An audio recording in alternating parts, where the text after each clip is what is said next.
Good afternoon, good afternoon. Another Sunday for the people, by the people. The independent platform that will always break it down for you guys. There's a reason why you tune in. But you gotta excuse me, I'm not myself today. I am suffering from this bad cold. Sariang. Buddy, they always I've always heard that when you get old, bro, such daf la gawa jot. I wouldn't believe that I'm young. Buddy. And I want to give you a.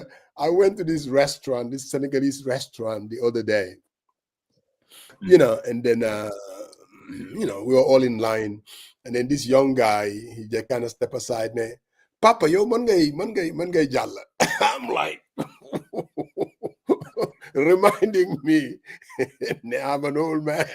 It's like giving me the senior citizen access. I'm like, oh my God, I guess I don't have a choice now. Nah, man, I may not want to feel it, but I definitely look it. Brother GT, welcome, Yes, welcome sir. to the 40 people. Thank you very much. Assalamu alaikum warahmatullahi wabarakatuh. It's once again refreshing to be here and seeing my big brothers um, for a very important and engaging discussion. So looking forward to having a fruitful discussion over here. Definitely, definitely. We're looking forward to it as well. And Sariang, I saw Mr. Jite's argument and the fact that he lives in the diaspora. I'm like, I think it will help our viewers because our platform, we always like these divergent views. And I have no doubt, just like all of us, he also wants diaspora voting. And so it's important to listen to his side of the story because ultimately we have to find common ground. That's the only way we can move forward as a country. Brother Marong.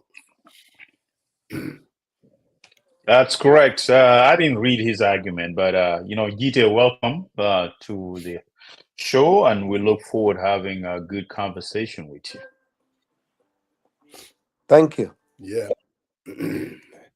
I'm sure as people start straying on the program, GT, I'm just gonna start with, and I know definitely when I called you yesterday, and I want to say thank you.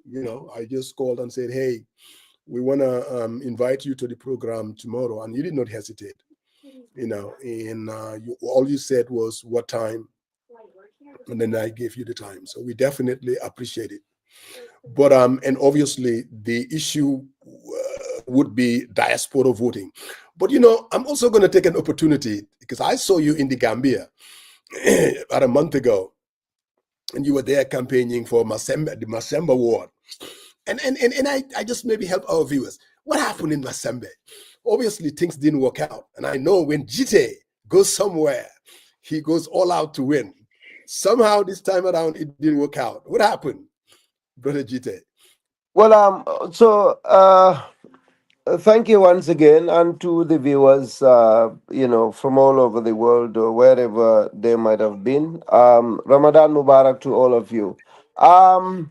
I definitely did not go to Masembe for let's say all out campaign to be specific. um, First and foremost, I'm aware that every politician in the world, anywhere you are, have your place of strength and your place of weakness. Mm, For me, basically, I went there to say hello to my people, to um, the officials of the region, the officials of the party assigned to go and campaign in that word for the vacant seat. But to your question, what happened in Masembe? I've had the opportunity to speak to media the very day that elections were concluded. Um, like in the United States, where you are, We know Mm. there are states that whenever elections are conducted, whether gubernatorial, whether presidential at federal level,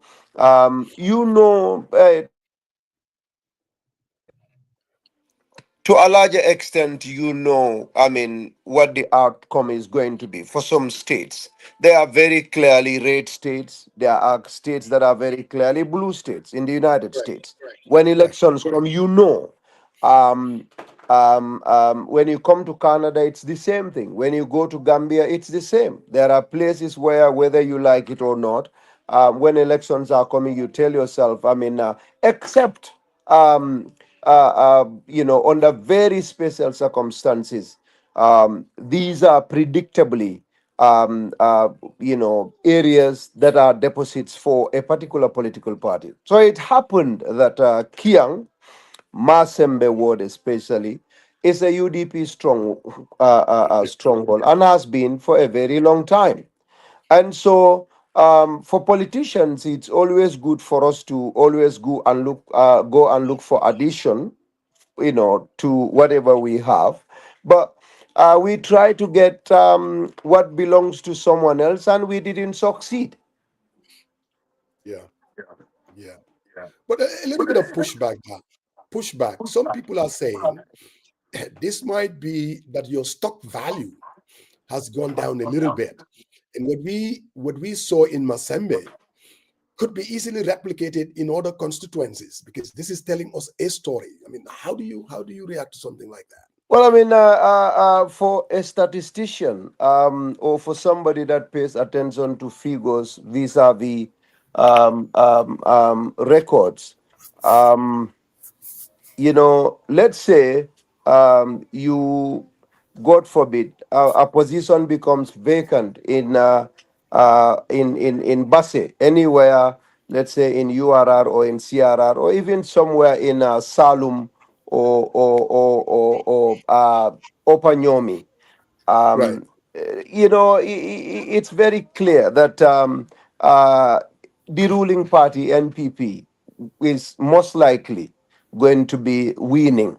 So it's also politics. I mean, if I want to psychologically get people on my side, I'll Right. always try to blow my trumpet. But for me, Masembe is 0.000001 of the total number of votes in the country. And Hmm. to say that Masembe is going to be a replica, or it's like NPP has lost or is losing stock value, I don't think that is actually a fair assessment for anybody who is objective or fair-minded. Because let's look at Masembe. Masembe was won by UDP from 2016. Hmm. Every single vote that came from Masembe was won by the United Democratic Party in 2020, in 2016 by the coalition. Hmm. When we came to National Assembly election, it was the UDP or the coalition that won that place, or actually UDP, because in 2017, when elections were held, it was no longer under the Grand Coalition. You had Tactical Alliance. I'm sure you are aware of that very much. UDP won that place. Right. And the word too, when we came to the local, ward level, UDP won. So the only thing that we could say is, from three National Assembly members in Kiang, NPP got one. Now you have two left. From Correct. six words in Kiang that were all owned and controlled by UDP in Kiang, six council words, you have Hmm. now three controlled by the National People's Party. So, Okay. from 100 now to 50%. And now Right. this is a region, if NPP had won this now, it would have been 4-2. Two. NPP would have Mhm. won 4 seats in Kiang, and UDP would have won two. But now, they've maintained the position that they control since 2021 election. So We are back to 3-3, and so Yeah, I don't see how that is, a loss in stock value for the National People's Party. But hey, people have yeah, opinions, and we cannot stop people from having yeah. those opinions. But then I'm happy. It was an amazing experience, and Right. I loved it.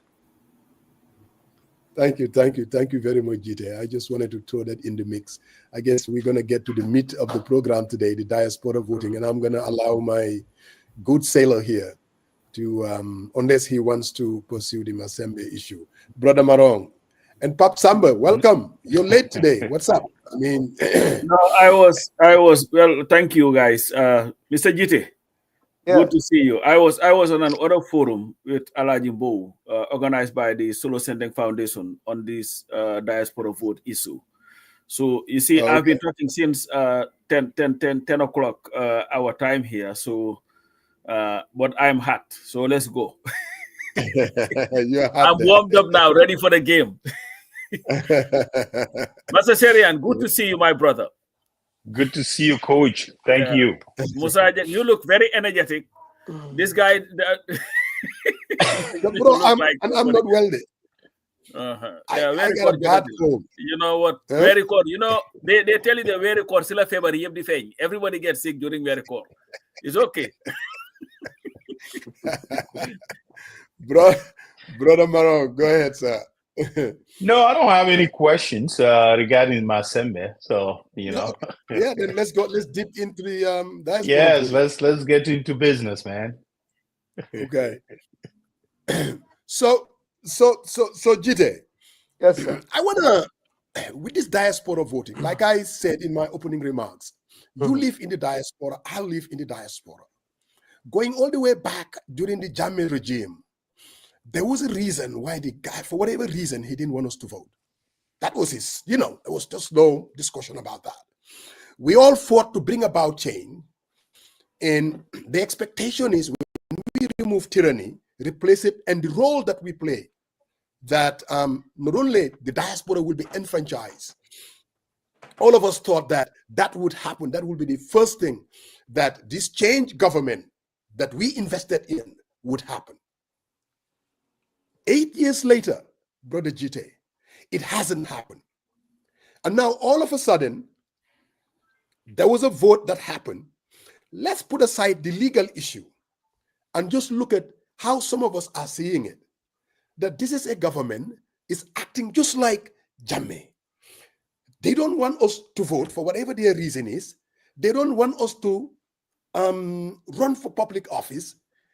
And then we're left with saying, you know what? These people, they don't have the political will.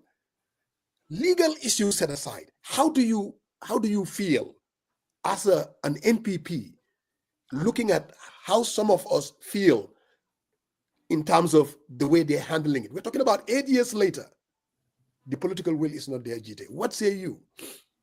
All right, so thank you so much. I mean, I don't know how it's going to be possible to have this matter discussed without having the legal perspective, because whatever you say is either going to be for or against the legal instrument.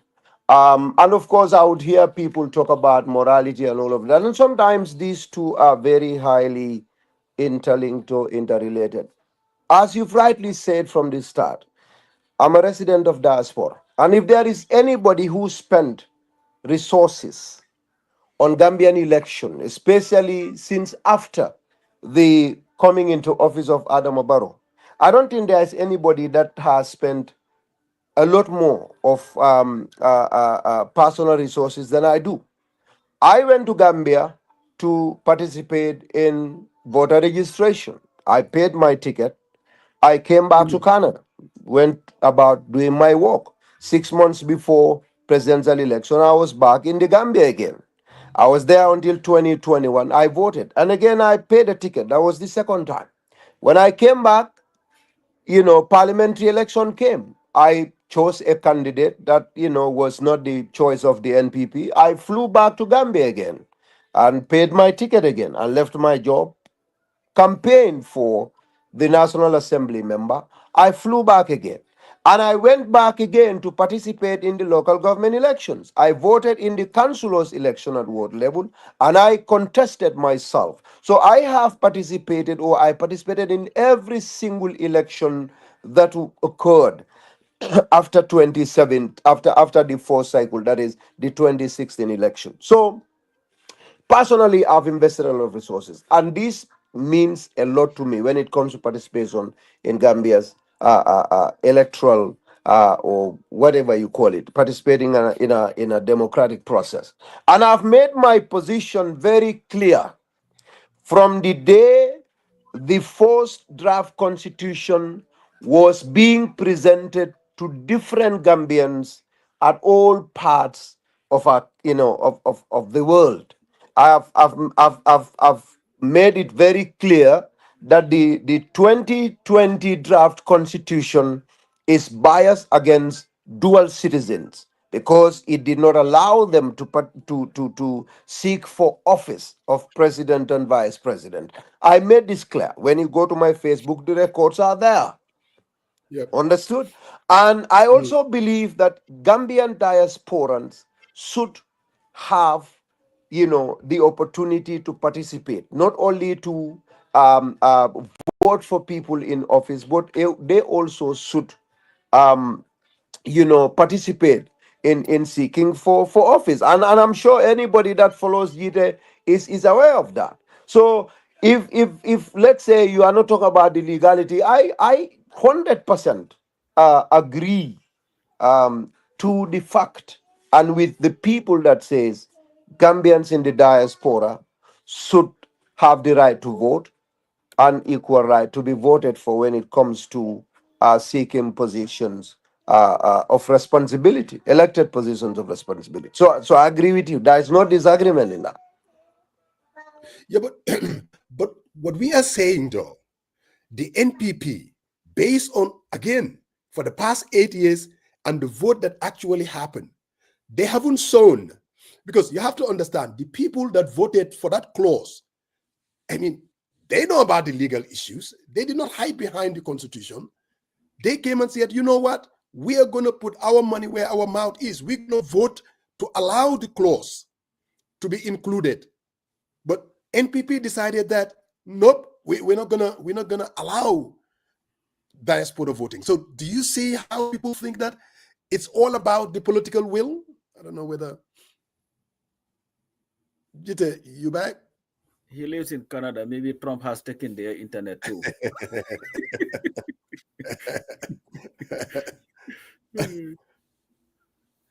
Yeah, I would want him to talk about the legal issues. Yeah, we're gonna get to that. I just wanted to get to because it's interesting. The program that I was in with Alaji Bow.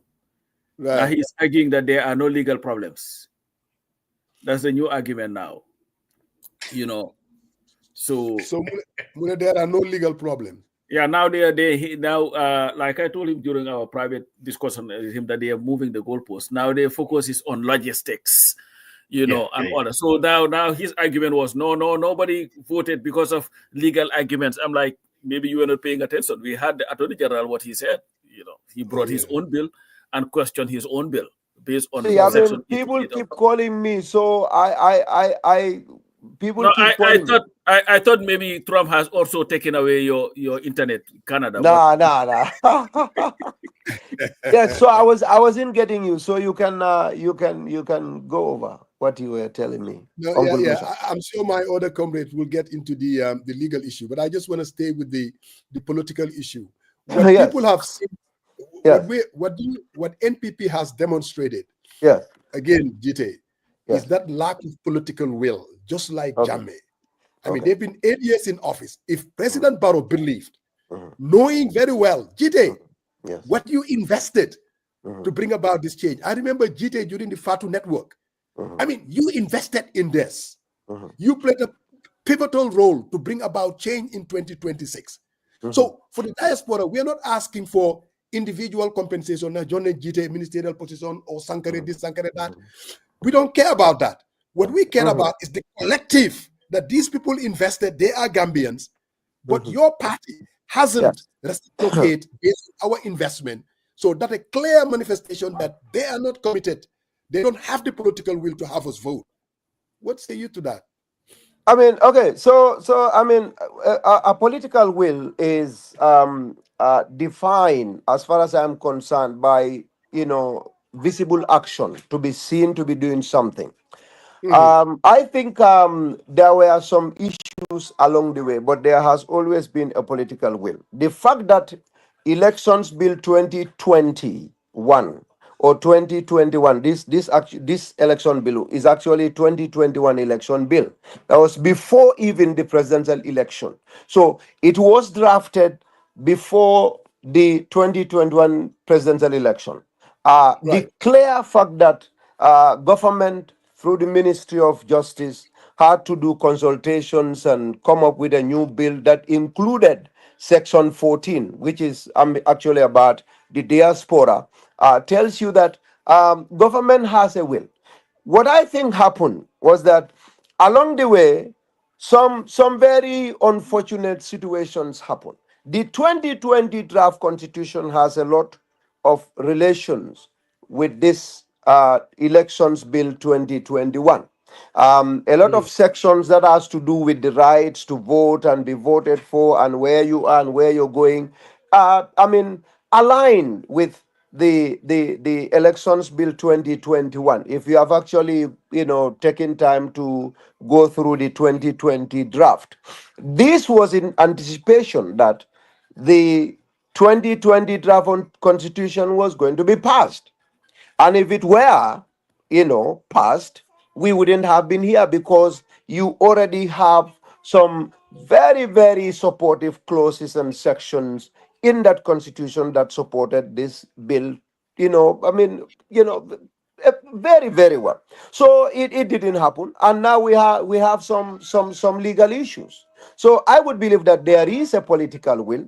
I don't know why there wouldn't be, because there are people that would say that Barrow didn't want, or NPP did not want, or does not want to get diasporans, allowed to vote, because they believe NPP doesn't have support in the diaspora. As far as I am concerned, I see those things as non-issues, because there is nobody here, that an authority who can bring me a material evidence statistically or based on data to say that when you go to Senegal, you have more opposition supporters than NPP. When you go to Angola, you have more NPP supporters or UDP or NRP supporters than NPP. If you go to Germany, if you go to Spain, I have not seen anybody conducted that survey to come up with any evidence that supports that claim. So those are statements that are wild in the air. And apart from that, I wouldn't know why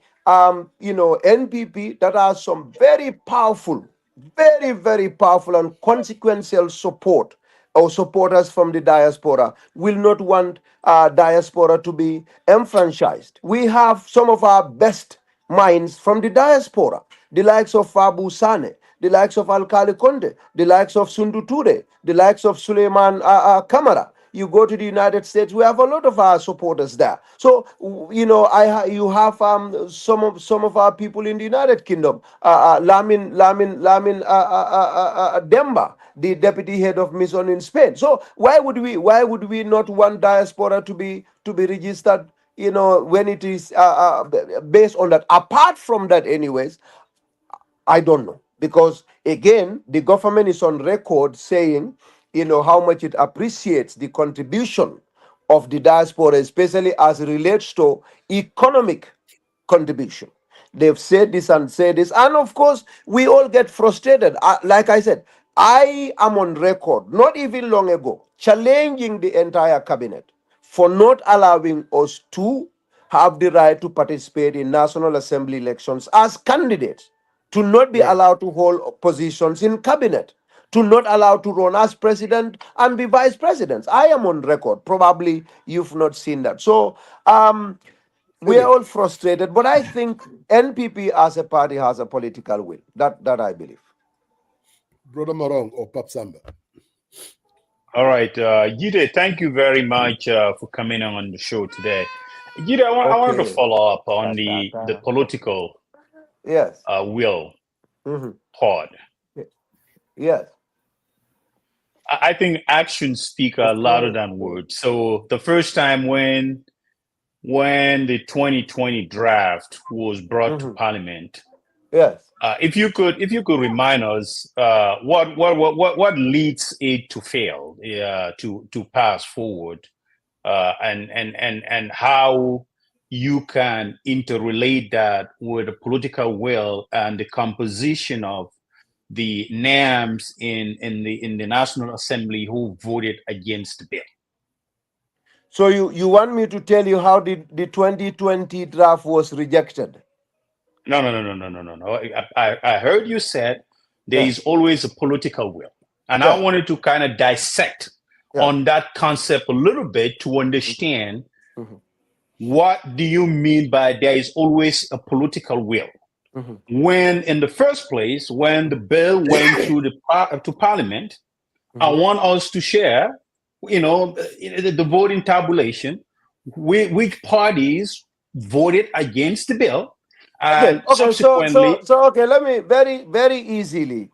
I mean, beating a child is never a good thing. But there are moments when parents will beat a child. They didn't mean to continue beating the child to destroy the child's future. They sometimes do that to correct the child. If this analogy will make sense. Rejection of a bill does not always mean lack of political will. There is a problem with the bill, and I'm not accepting this bill until that problem is corrected. It could mean that there is a problem, fundamental problem with this bill. Now, when you say whether there is a political will, Gambians are all supposed to abide by the laws. And Uncle Musa said, let me not get into the legalities because that will be discussed at a later point. But there is a fundamental issue, in my opinion, and based on my a consultation with those that have understanding of the constitution. Let me make it very clear. A disclaimer: I'm not an authority legally. I'm not a constitutional lawyer, and I have no legality. But the people that rejected, because when this bill was actually rejected, I wasn't even aware there was a bill of this nature. It was only after it was rejected that I had, and read a lot of posts on the bill. And I went to members of parliament. And let me tell you this: usually, when I am doing consultations, I do from different sides of the aisle, especially as it relates to parliament, because there are a lot of people in UDP that are my very good, very good brothers in parliament, even though we will not agree on a lot of things sometimes. And I've also consulted with our NPP guys and the allied members, some of them. Let me clarify that. And then I was referred to some of these sections in the Constitution, and I went and have a look at it. And in my opinion, as a diasporan, in as much as we want this particular Constitution to be this particular bill to be passed, it has a conflict with a section of the Constitution. And wherever you have conflict between any legal document and the supreme book of our country, the power goes to, the power is always in favor of the Constitution. So I am telling you that majority of those that voted against this bill, that rejected this bill that I have spoken to, are not against diasporans voting. They are arguing that this constitution, this bill, section 14 of this bill, has some issues with the section 39 of our constitution. And the justice minister needs to go back and correct that and bring this bill back to parliament for them to move forward. At least this is what I got from National Assembly members that I have spoken to. all right, Jide, thank you very much. Jide, I want to push a little further on that. So what is your understanding of Section 39(1) on the Constitution? And I know you talk about it has conflict, section 14. What is your understanding? And if you could share with the viewers what that conflict looks like, so that we can understand and exchange ideas, because maybe you talk to someone, I talk to someone, maybe this is an open forum to have an honest discussion on a path forward. So what are those like? And if you could articulate what those conflicts, hold on, let me finish, let me finish my question. I want you to answer it, but what I'm asking is what that section 14 looks like, and what the conflicts is, and where the stumbling block is. You're done now? Yes. Okay. I'll have to open the Constitution because I have to read word by word, and I'll tell you what I understand from it. So section 39 is about the right to vote and registered. And section 39 says every citizen of the Gambia being of 18 years or older and of sound mind shall have the right to vote for the purpose of elections of a president and members of the National Assembly, and shall be entitled to be registered as a voter in a National Assembly constituency for that purpose. So what I understand from this section, as you've rightly said, and from my consultation, is that for this particular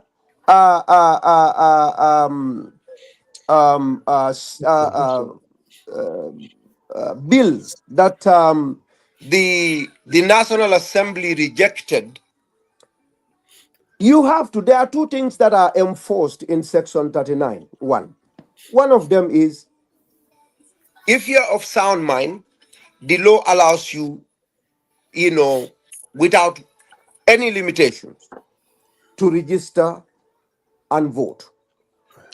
The second shall enforces the places where people should be registered, and that is in the constituencies, the National Assembly constituencies. And as far as I am concerned, when you look at the constituencies, these are geographical, and they are talking about the 53 regions we have in the Republic of the Gambia. And for this, I have seen and I have witnessed. If I am in Banjul and I want to be a voter in Basse, when it is time for registration of voters to get a voter's card, I travel to Basse and I get my voter's card in a particular constituency, except for very, very exceptional cases. And when it is time for me to vote, even if I walk and reside in Carnifing, I pay my fares and go to the constituency where I got registered and vote there. And this is what I have seen, and this is what I have known throughout, the elections that I have seen and have observed, especially back in the Republic of the Gambia. So if you are registered even in the West, except for very specific circumstances, at least for Canada, I know, your address determines a particular polling station where you vote. If you do not go to that particular polling station, you are not going to vote. At least that I know here. So for this particular section, you have to be in a particular constituency in the Gambia to be able to vote. And that is not possible. So, to make it very summarized, or to make it very simple, this is what I think we have as a challenge. And I think this is the part that, those that voted against this constitution want to see corrected by the Ministry of Justice or those that are responsible for dealing with this bill, in a nutshell. Thank you. Go ahead, Coach. Yeah, GT. Yes. I want to make it clear to you, as was just considered to by Alajimbo, that clause 14 is not in any way, form, or shape in contravention of the Gambian Constitution, the 1997 Constitution. if you have read, are you aware of the current Elections Act? GT. Yeah. Do you know, are you aware of the current Elections Act? No, I'm not. I have not had a look at the current Elections Act. Let me read for you something from the current Elections Act, under Section 11 of the Elections Act. And this is what it says in quotes. The Commission, that is the IEC, shall prepare, compile, and maintain, in accordance with this part, a register of voters for each constituency and a register of Gambian registered voters in foreign countries. That's what it says. Number one. If you check the same act and you check Section 141 of the act, and the title is, and that is part 7, is part of the miscellaneous. Power to conduct presidential elections in a foreign country. This is the current act that we're using now in the Gambia. The power to conduct presidential elections in a foreign country, and it reads, the Commission may make rules for Gambians in any foreign country to vote in a presidential election. So I want to bring it back to you to tell you that there's been a lot of misconception about this whole process. And even if you look at Section 88 of the Constitution, when it was amended in 2015, they added at least 53 constituencies.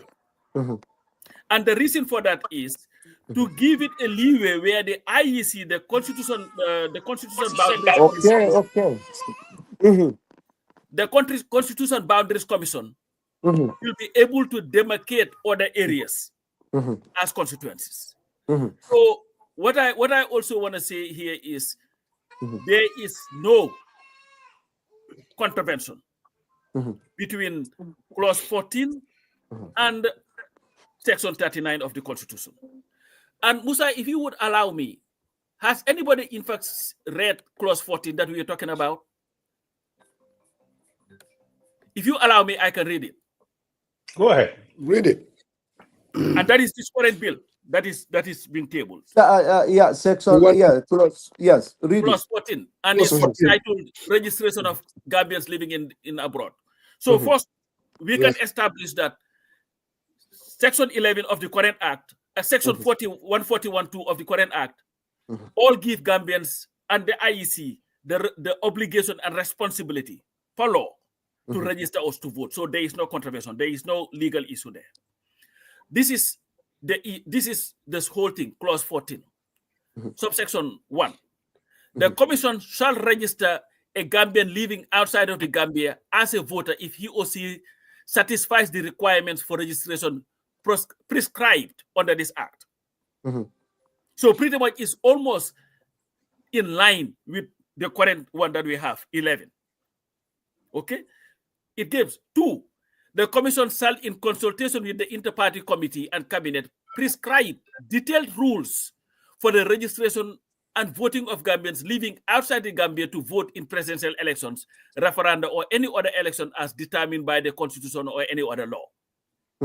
And then 3, the rules made by the Commission under subsection 2 shall specify A, criteria for the selection of foreign countries where elections are to be conducted, and B, the appointment of election officers and the conduct of elections. This is the subtotal, Musa, in entirety of Clause 14.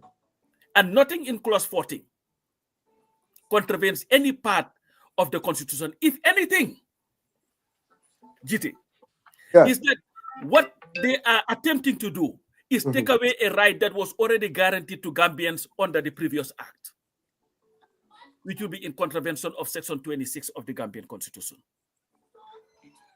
Okay. Can I come in? Yes. All right. Thank you so much for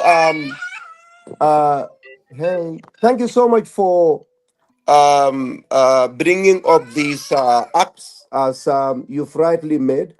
Once again, let me be very clear, and I'm sure we've made that very clear from the start. My positions have always been very clear when it comes to the enfranchisement of the diaspora. Now, you've mentioned about the acts, and as far as I am concerned, except otherwise, I believe, and I believe that when it comes to section 39.1, I will need to have, let's say, we have to have a legal individual to get that interpreted for us. Because for those that voted against this bill, and to them, they have done it in good faith, we've gone to them and asked them, why have you voted against what we wanted? And this is the section they have relied on. I think what we need in this case then is to have a proper constitutional individual. I'm sorry, my princess No, that's is good. Your princess your ah, princess yeah, yeah. is 1 minute. crying for her right to vote too. One So that's minute. what it is. 1 minute. Okay, here. Yeah, your princess is writing for enfranchisement. Okay, go. Yes. But Jite, your argument is No, this why 1 minute. on the 1 minute. 27th of January 2021, the Yes. Supreme Court in the 1 minute. case go ahead. I have not finished. All right. Now that is why, again, that is why I said it's very important for us to have people that have legal responsibility, to have those that are in parliament educated. Because if these parliamentarians have to vote, and they did vote in good faith based on their understanding of a particular section of the constitution, and these are the people that represent us, we go to them and we've asked them, and these are the places they have referred us to. And as far as I am concerned, my understanding of section 39.1 definitely aligns with those who believe that it is not possible for us as a people to involve diasporans or to register and allow diasporans to vote, as long as this constitution this section is available.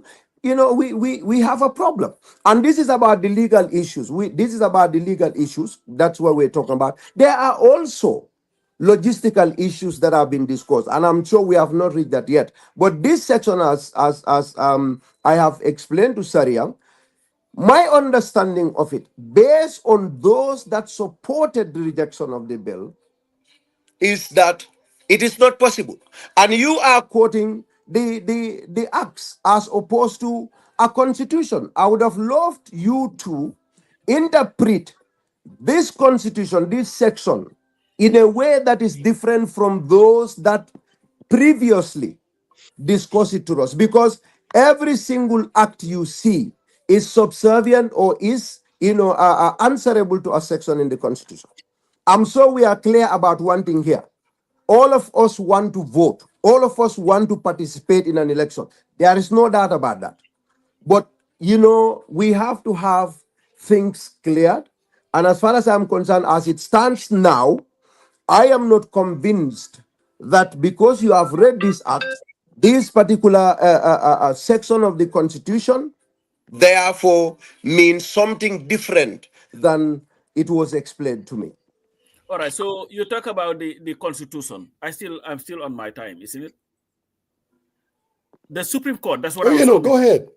Yes, on the the Supreme Court. 27th of January 2021, in the case of Honorable Bibi Dabo, Mr. Charwanjai, Mr. Pasamba Sadaga Jau, Mr. Jagan Gray Johnson, and Mr. Sidi Sane, ruled that every Gambian of age, whether in the Gambia or abroad, is entitled and has a right to be registered to vote, to participate in elections. That was a clear ruling. The IEC acknowledged that that is a right. In fact, if you check in 2020, when the IEC first came out with its schedule for registration of voters, the diaspora was supposed to be registered, I think, between July 1st to July 31st. Do you remember that? I do very well. And you know why the IEC said that? Because that was in line with the Constitution. That was in line with the Elections Act. And the essence of the Constitution and of the Act is that the right to vote is given to you in a constitution, and then it also mandates the parliament to come up with the manner in which elections are to be conducted. That's why you have the Elections Act, because the constitution will not be able to talk about everything. It gives you how the people are voting and all that stuff. So yes, what I'm telling you is that according to the constitution, there is no provision whatsoever that has been abrogated, violated, contravened by clause 14 of this act. If anything, the deletion of clause 14 is the abrogation of a right that was already provided to the diasporans under the existing act. And that is where the problem is. But you can answer, and then Musa can come on. And I think we'll get to you made a statement. You didn't ask a question. Did you? You want to ask a question? No, but you can chime in. I know you have. Oh no, so I for that point I've made it very clear, and you know, and I'm sticking to this section 39. And again, let me be very clear to every Gambian and everyone that is watching here. My position again: this transcends political parties. I want to sit in Canada and vote. Like I said from the beginning, I spent over $12,000 in a single election cycle. I went to Gambia 4 times to participate in elections. I would have loved to do it here. But again, what I am trying to say, you said you had a program with Honorable Mbo, someone I respect so much, someone I've always consulted when it comes to matters of the National Assembly. He's one of those I had a very, very strong discussions with. And Honorable Mbo, who once lived in the diaspora, was in the US for many, many years. I strongly believe that diaspora need to be enfranchised. But then we have these issues based on their understanding and their explanation as to why they've rejected this bill. So my point again comes back to that legal interpretation or that legal explanation of Section 39, especially to the people that are in the National Assembly to be able to do the right thing. As far as I am concerned, this has nothing to do with political will or otherwise, because their explanation has never been anywhere, as far as I'm concerned, mentioning that, you know, we because NPP is this, and this is from NPP guy, an insider who has extensive conversations with some of these National Assembly members, and their understanding and their explanation of what motivated them to vote against the bill is what I am presenting here. And as far as I'm concerned, once again, until somebody, a legal man, and that was why I was really hoping that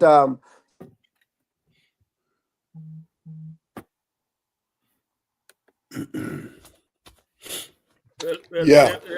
There were 2 legal minds on the show that I was today, Apply Fati and Sal Tal, and they all maintained the position that there is nothing that contravenes. So Sal Tal was on the show. He was there, and Alajibo, in fact, acknowledged that there is no legal issue.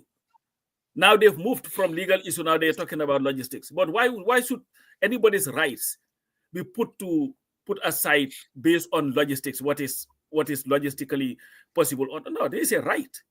No. To be honest, though, if it all comes down to logistics, then they're definitely reinforcing this lack of political will that people are. So you had clause 14. What is there? What is there in clause 14 that is so serious that you have to, in fact, delete that?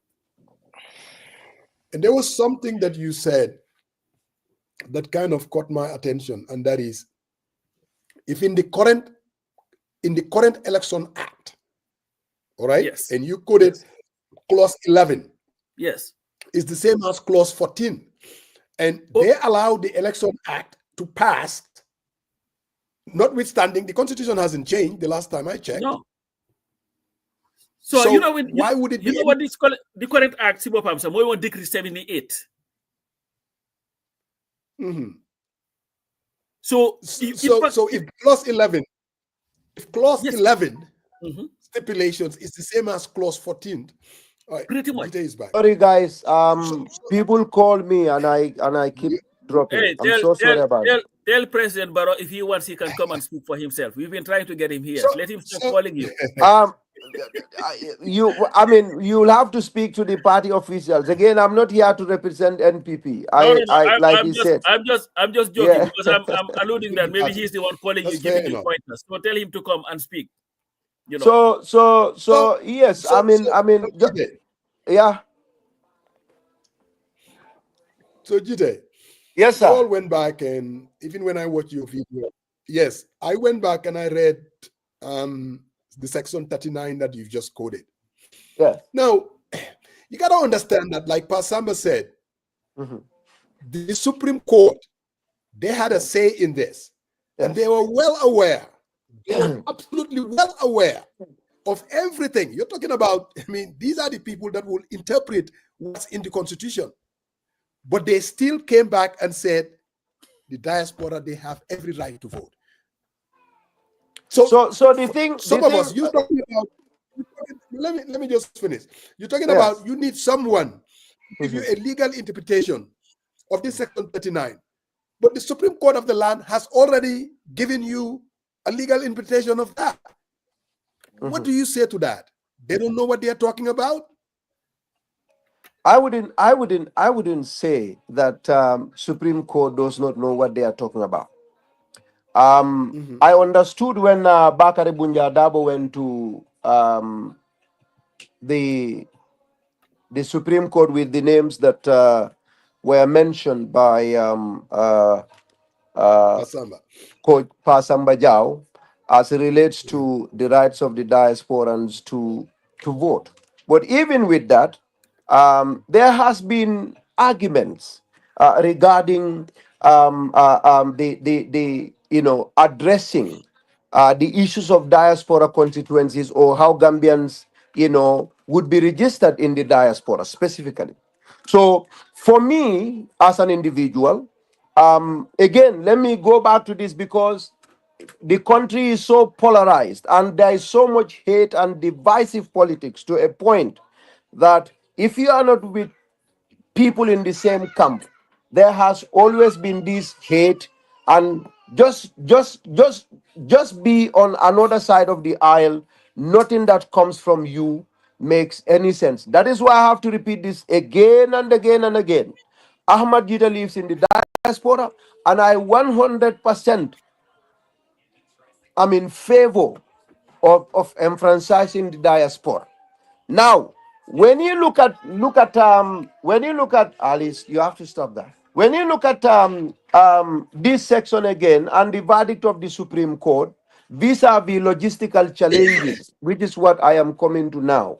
Um, Number one, maybe I mean again IEC. I don't know if there is any act that is needed to change Gambia's electoral material from marble to paper. I don't know if that requires an act. Um, um, how many Gambians? Because the section that you read in the elections bill addresses every single Gambian that is of sound mind and of the age of 18 and above. So every single country in the world that you go to, there is a Gambian. Are we going to take the marbles to every Gambian? Let's say we've registered in New York. Let's say we come to New York and we have hi, sorry about that. Sorry. Omar, sorry, I am with my princess. So sometimes, Omar, I understand. Omar, Ali, come and get this seat up here for your sister. Put it up. Ali, put it up. She wants to sit on it. Good. All right. Thank you. So let's say you have 53 constituencies. And this is an analogy that I am making. And again, this is a platform where perhaps better minds can help. You go to New York in the United States and you have Gambians from every single constituency registered. Would we need 53 ballot boxes in New York? Will we need 53 ballot boxes in Tennessee, in Seattle, and in each constituent, in each city that we have 53 ballot boxes? Will we have for each ballot box a presidential candidate that will be in that particular city? Let's say in New York. Maybe let me explain this again. In New York, for example, there are 53 constituency residents in New York from the Gambia. We bring 53 ballot boxes from the Gambia to New York because we have 53 different constituencies and 53 different people registered for that post. Now you have 7 presidents, presidential candidates, UDP, NPP, APRC. Will we have to bring, for each constituency, 7 ballot boxes, and we multiply that by every single state in the United States, every single place in Senegal, every single place in how are we going to do that? These are things that needs to be to be looked into. And if people reject this bill based on these logistical nightmares, is it not valid for us to say, okay, we understand your problem, it's okay, instead of relating it to a non-political will? Why can't we now sit down and say, okay, this is your thinking, this is where you're coming from, we understand. Now, because you have rejected, they never say it's not going back to parliament. Can we now sit down and say, okay, let's now get IEC involved and have this discussion in a way that before this bill comes back to parliament, those that are voting for or against will understand the logistics that is going to be involved, so that everybody will go into this with a clear mind. Then, if you have a political party that votes for or against, then we know there is a lack of political will. Are these not possibilities? Jide, you see, and this is where the political will can be easily manifested. If you go back prior to the 2021 presidential elections, there were talks about diaspora voting. And I still remember Mamburinjai, I think. The 2 issues that were raised, the money wasn't budgeted. And the second issue was, we have to change the constitution to accommodate the diaspora to vote. Now, the last time I checked, it's still President Barrow and his Justice Department. What would stop him if he knew that these were the 2 issues, the logistics that you're talking about, and the second one is something in the constitution? He could have easily tell his attorney general and said, you know what, prepare a bill to make sure that it will accommodate diaspora voting. Why didn't he do that? Well, the whole issue is about that the constitution needed to be amended. And this issue came before the 2021 elections. That was the excuse given for us not to be able to vote back in 2021. Someone has to rectify it. Someone has to take the leadership and make it happen. What say you to that? Well, I mean, again, you've spoken and said this is where politics could be manifested. And I am coming back to you again. I would believe you stand on the other side, and I am saying very clearly that, and again, I'm not talking about when you talk about President Adama Barrow, when you talk about what Mambu Njai said. I've come here and I'm very clear. About the government. I mean, you have to bring the government spokesperson about that. Again, I have made it very clear. You watched my position on the matter, and the matter that is on the table for discussion here is not why government this, why government that. It's why I believe what they have done is right. If you want anybody to represent the government, you'll have to reach out to government spokesperson and the information minister. This is purely my position as a diasporan. And I'm sure when we had the discussion, this is what you told me. As a diasporan, I watched your position on this bill, and I want us to come and discuss about it. This is not about me defending or supporting President Adama Barrow. So political manifestation is out of it. And I told you again, and of course this is in the out there, if there is anybody that spent personal resources to participate, because I love to participate in the democracy, nobody will raise your hand higher than me. I have been to Gambia to register, I went back to Gambia to vote in the presidential election. I went back to Gambia to vote in the parliament election. I voted in the local government and I participated to become chairman of Brikama Area Council. So I paid my ticket. I spent my resources for all of that. And that is because I believe in the democratization in our country. But what I'm trying to tell you is you are talking to Ahmad Jite, and I am saying, now, let's agree to what Pasamba says, probably. But the point is not Ahmad Jita. The point is you have people in the National Assembly who rejected this bill. And these people, forget about Barrow. Barrow, there are people who do not agree with Barrow.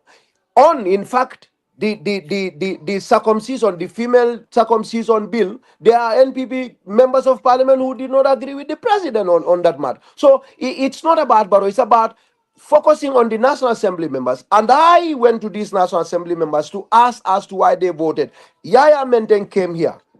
Let me be very specific. Yaya Menteng. He's my big brother. Very, very close brother. Yaya Menteng. And I've spoken to him about this. And he told me his rationale, he had discussed, he's a legal mind. He studied law. And he explained what he explained to me. And I went to the other side. I spoke very lengthily to Mbo that Pasamba said he had a discussion with. And I've spoken to some others to get opinions. But I am of the view that in addition to this constitutional conflict that Pasamba is saying no longer exists, there are serious logistical challenges. And I believe, according to what they say, this is not like we don't want diasporans to vote.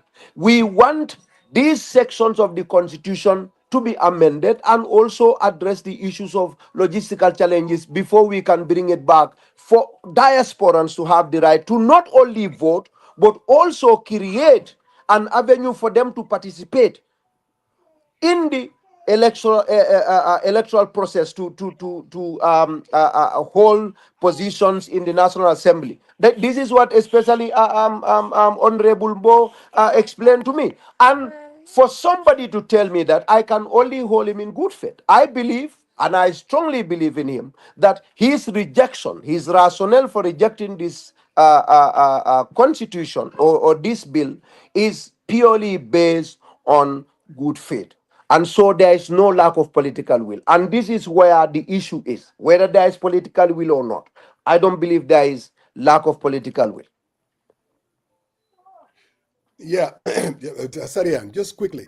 There was a clause 11, and Pasamba said the current election act. Forget about the one that they are trying to, the new one.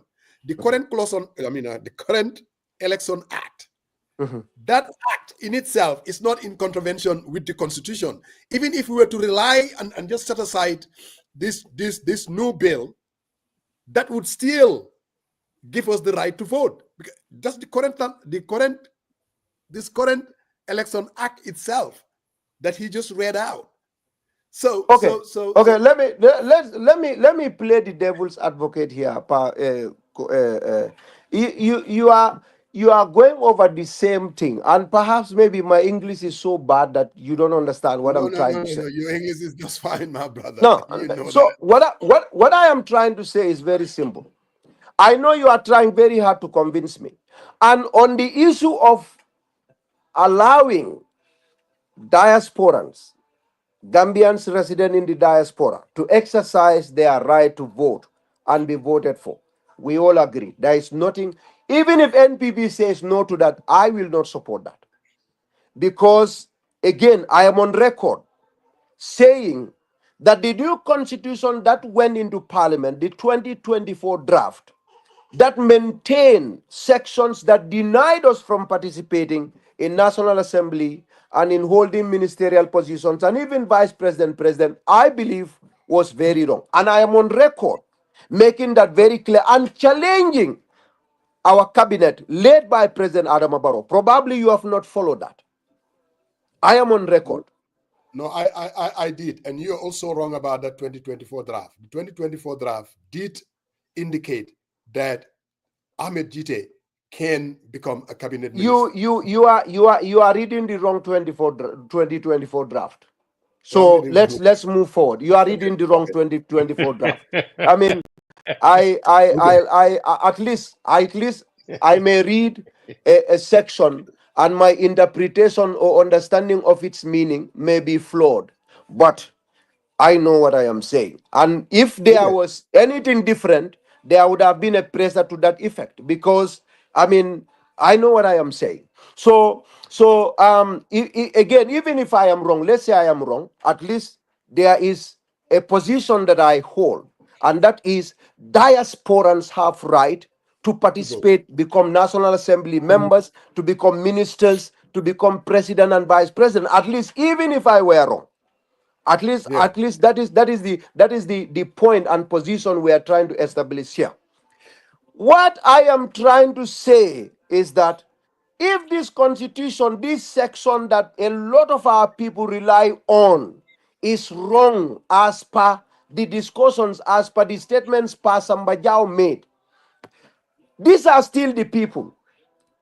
I think what we need to do is to let them understand that, hey, your interpretation, your understanding of this particular section is wrong. Let's take this bill back. But that again brought me to, I mean, even if Supreme Court said, baby girl, sorry, I'm sorry. Go jump, go. Sorry. I'm sorry. Okay, sorry. Okay, sorry. Okay, sorry. Huh? Ni jump there, you jollo there, bitum. So Gide, I wanna press forward. I wanted to flesh Let out me this. make a point. Okay, make it quick though. Let me make a point. Let me make a point again. Let me make a point, and I'll conclude. Like I was saying, um, the logistics issue that I was talking about, and again, sometimes, and I will repeat this again, and I try to be very, you know me when it comes to my positions. I'm very passionate, but as we move forward, what I think is needed in that country is loosening, the ropes, and being, very, very calm and civil in the way we handle our matters. And I try to take this position, especially as it relates to those that I do not agree with politically. Now, these National Assembly members have rejected this bill. We tied it to the issue of Barrow and the government not having a political will. But we are not giving any reason as to why Barrow and the government or NPP will have lack of political will to support, to allow diasporans to vote. Because at least if you believe somebody doesn't want you to do something, you perhaps can bring up, as you can postulate, you can at least come up with, whether it's right or perceived, a reason as to why somebody will not want you to participate in a particular election or a process. Go ahead, Sorry. Okay. Sanya. Yes. So thank you, GT. I just kind of wanted to kind of flesh out Section 14 a bit, because you talk about that, how it contravenes with the Constitution, but also earlier you spoke about the diaspora constituency. So I wanted to understand: is Section 14 an entrenched clause? There is What's your an active. It is not. That is a mere act. Section okay? 14 is an act under. Sorry, is a section under the Elections Bill 2021. And from what I Yeah. understand from you, it can be amended, right? Section 14. Yes. Yeah, it's an act. Sorry, let me be a bit. It's a bloody We're act. talking about It 39 can maybe. it can be Yeah, changed as get well. it. At least I know you. therefore, at least. I know you're a straight shooter. I'm asking a question here, and it's not that complicated.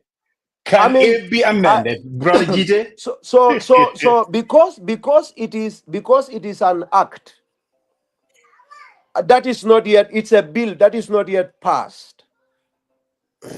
I mean, I think anything can be amended in that. Okay. Yeah. Thank you. So, so the other question is, we keep talking about the diaspora constituency. Mhm. Each diasporan belong to a constituent in Gambia, correct? Yeah. Yes. Okay. And what is your understanding? Does it require someone to belong to a constituent in order to vote in a presidential election or not? My understanding, of course, you have to register in a constituency to be able to vote in an election. That's my No, no, understanding. my specific question is presidential election. I am asking that does a diasporan Mm. needs to belong to constituency in order to vote in a Your presidential your election? previous your previous your previous question did not specify No, diaspora. no, no, no. This is the second question. That was dealing with that section. But this one, I'm asking you, where Mhm. if Mhm. you spoke earlier before, I think Coach asked you talk about the constituents. I'm asking you whether is Mhm. it true Mhm. that a diasporan needs to each of us belong to a constituents anyways, right? Yes, But what yes. I'm asking is Mhm. in the pursuit of this argument here, Mhm. does a diasporan needs to belong to a constituent in order to vote in a presidential election? Well, that question would have to be directed to, I mean, National Assembly members. I don't know. I don't know about Okay. that. Fair enough. And I'll press on that. Musa, I just gotta, and you No, go ahead. said the political will and this argument centering around. But now, Gida, I think what I'm hearing is two conflicting assertions here. Because if you're saying MPP has political will, you know more than I do. But when the bill goes to parliament, majority of their names vote All of them. against that particular bill. Where is the political will? I guess All that's of what the them. question is. Okay, so I mean, again, I'm going to say this, and I will repeat it again, and I'll play the devil's advocate here. Let's assume that like Honorable Mbo, for example, let me borrow these words from Honorable Mbo. At least I'll be very comfortable mentioning him, because I mean I'll always refer to him and I'll ask him, and we'll have engagements anytime issues of importance comes up from the National Assembly, especially as it relates to this and of course the last constitution that was rejected, 2020 draft. If there is a bill that I read, and my understanding of the bill is that this particular section is in conflict with the Constitution, and my belief is that because it is in conflict with a section of the Constitution, and that makes it null and void, why would I not reject it? Would that have to mean I have a political will or not? I think the misunderstanding here is you don't pin me to something that I'm not, because that is something that you're trying to do, and I'm not doing that. You and I agree that we should all vote. That is by force, we must vote, and we need to vote. That is 101 million% in agreement. But now I am telling you, what if this is what these people say? Have you tried to reach out to them? Have you asked them as to why they have not voted for the bill? I'm sure you have invited Yaya Menteng, and I'm sure you've also invited Jibimbalo as per the discussions with Musa Jeng. And Pasamba Jau told me right now here that Honorable Mbo, one of the most powerful and most experienced guys in parliament, conceded to him in the discussion. I think the problem here is that notion that because somebody has voted this, you created a reason for the individual without giving him or her the opportunity to explain his rationale. And I think as long as we continue to do that without giving people, it doesn't even have to be on the radio. It doesn't even have to be on the media. I went to these people, like I said, I did not know when this bill came here. I didn't know. I was not here. When the bill was rejected, I was like, what is happening? The first thing I did before I comment on anything was ask UDP guys why they have voted in favor. And those are those that I can at least have a discussion with. And I also went to the allies section, the allies version, to ask them why they have voted. And a lot of them will cite this particular section, section 39.1. Now, the issue is they want this particular section or they want an amendment so that the bill can go back to parliament and then they can vote for the bill. At least this is what they have told me. And I am 100% in agreement in that with that notion. So where is lack of political will? If they say, okay, we feel this is our interpretation of this particular section, and we believe it is in contravention of this particular section of this particular bill that we are introducing, we cannot accept it. Let's go and change it. It is the responsibility of perhaps our legal minds, or perhaps those of us that have a different position and believe you understand the document better than them, to explain it to them or to engage them in dialogue. Instead of staying at distance and blaming them and painting them and picking them on a ground that probably is not the realistic ground. That is my point, and that is my issue. For me, again, let me repeat, I am in support of diasporans voting, and I will repeat that and repeat it again. I'm against anything where diasporans are only even allowed to vote.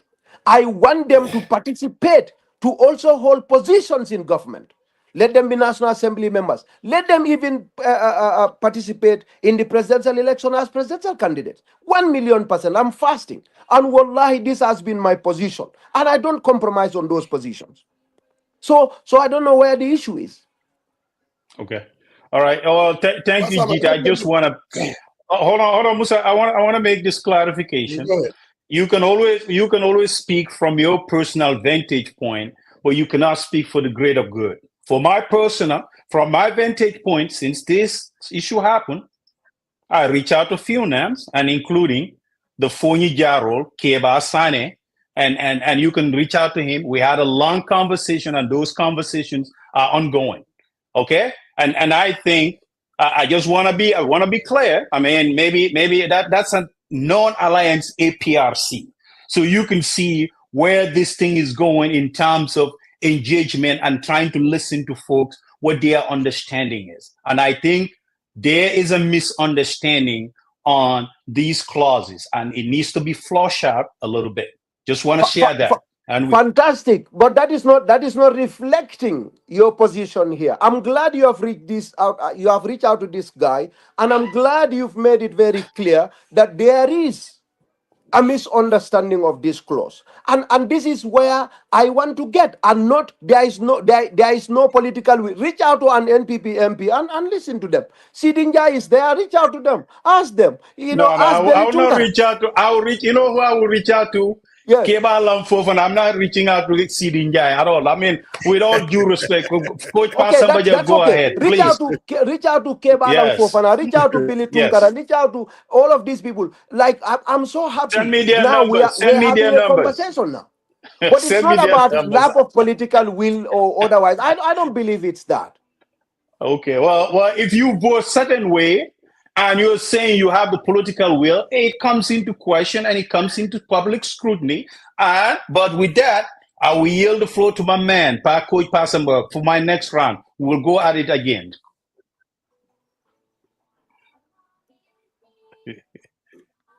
First time my phone out and mute it. Nga jëlé sa nel bi di dem up and down xam naa ne yaa ngi mute. I'm muted. No, what I wanted to do. Mute. Bull mute today. No, what I wanted to do, Moy, in the interest of this conversation that we are having. Yes. So that at least people will have a greater clarity on this, the ruling that was made by the court, because it's been mentioned a lot of times. So if you would allow me, important. Yes, I just wanted to read that. That's what I opened now. I have to look for it again. Because the court is very very clear. I even asked you that. Yes, I have the ruling here. Okay. Let me just. And this is what it. This is the Supreme Court ruling. I have the ruling actually. I read the ruling. Oh, okay. Yeah, for the benefit I of have the ruling. some of us. I had looked at the ruling like last week because this whole thing was blowing up, and even well before you reach out to me, I went to the ruling and I had a look at the ruling. So this is what the court says in the interest of those nigga how many they are not, maybe they may not even know. Yeah. So their ruling was, however, this court finds and declares in lieu of the other sort that pursuant to section 39 of the Constitution, every Gambian, including those residing outside the jurisdiction, is entitled to be registered and to vote in elections to the president, to the offices of the president, members of the National Assembly, for local government offices and traditional rulers, as well as in referenda. Indeed, the second defendant, this is the Attorney General, because the first defendant was the IEC. The second defendant has accepted responsibility for ensuring that the provisions of Section 39 of the Constitution are adhered to, and its obligation under Section 11 of the Election Act, CAP, the Amendment 3.01, are complied with. Consequently, the reliefs sought by the plaintiffs in their writ of summons under paragraphs A and B are denied. That sought under paragraph C is partially granted by striking out severing section 17(1)A of the Elections Act 2015 and in lieu of the order of the mandamus sought under paragraph 9. This court substitutes the finding. And and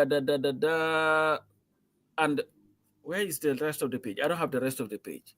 And declaration on the paragraph 6 of his judgment delivered on the 27th of January 2021. I think this was the order. This was the order. This was not the original. This was not the original one. This was the one that we filed later. You know. But in essence, when they declared the judgment, Sibopa Moose, the second defendant agreed.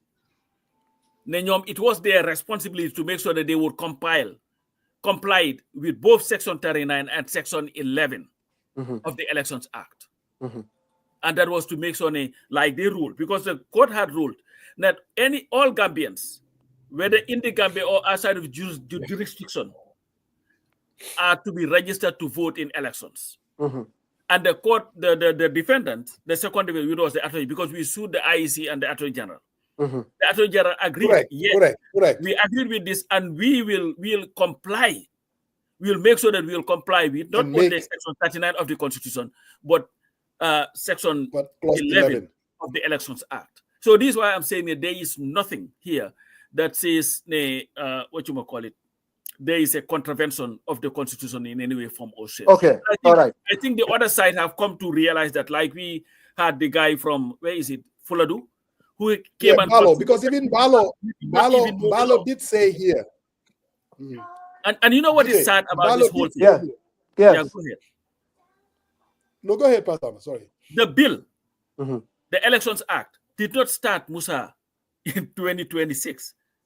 You know why they're calling the 2021 this thing? Because the 2021 was when it was supposed to be tabled. It started in 2018, where everybody and their mama was consulted. They even had, for the first time, a hearing at the National Assembly where I participated and others virtually on the same issue. It was very clear. So to have the Attorney General who brought the bill, because the IEC cannot bring a bill before the National Assembly, so the Attorney General brought the bill. And then turn around and say, you know what, part of what I want you to support, there is a problem there, so do not support it. That's just exactly what it is. Because they have everything. They were the ones who brought the bill. Why do you have to wait until you bring it and start telling the people, you know what, I think we may have a problem. In fact, when he said Section 88, he was not even too sure. Then later he came back and said, oh, I've just been informed that there was an amendment that added at least 53 constituencies.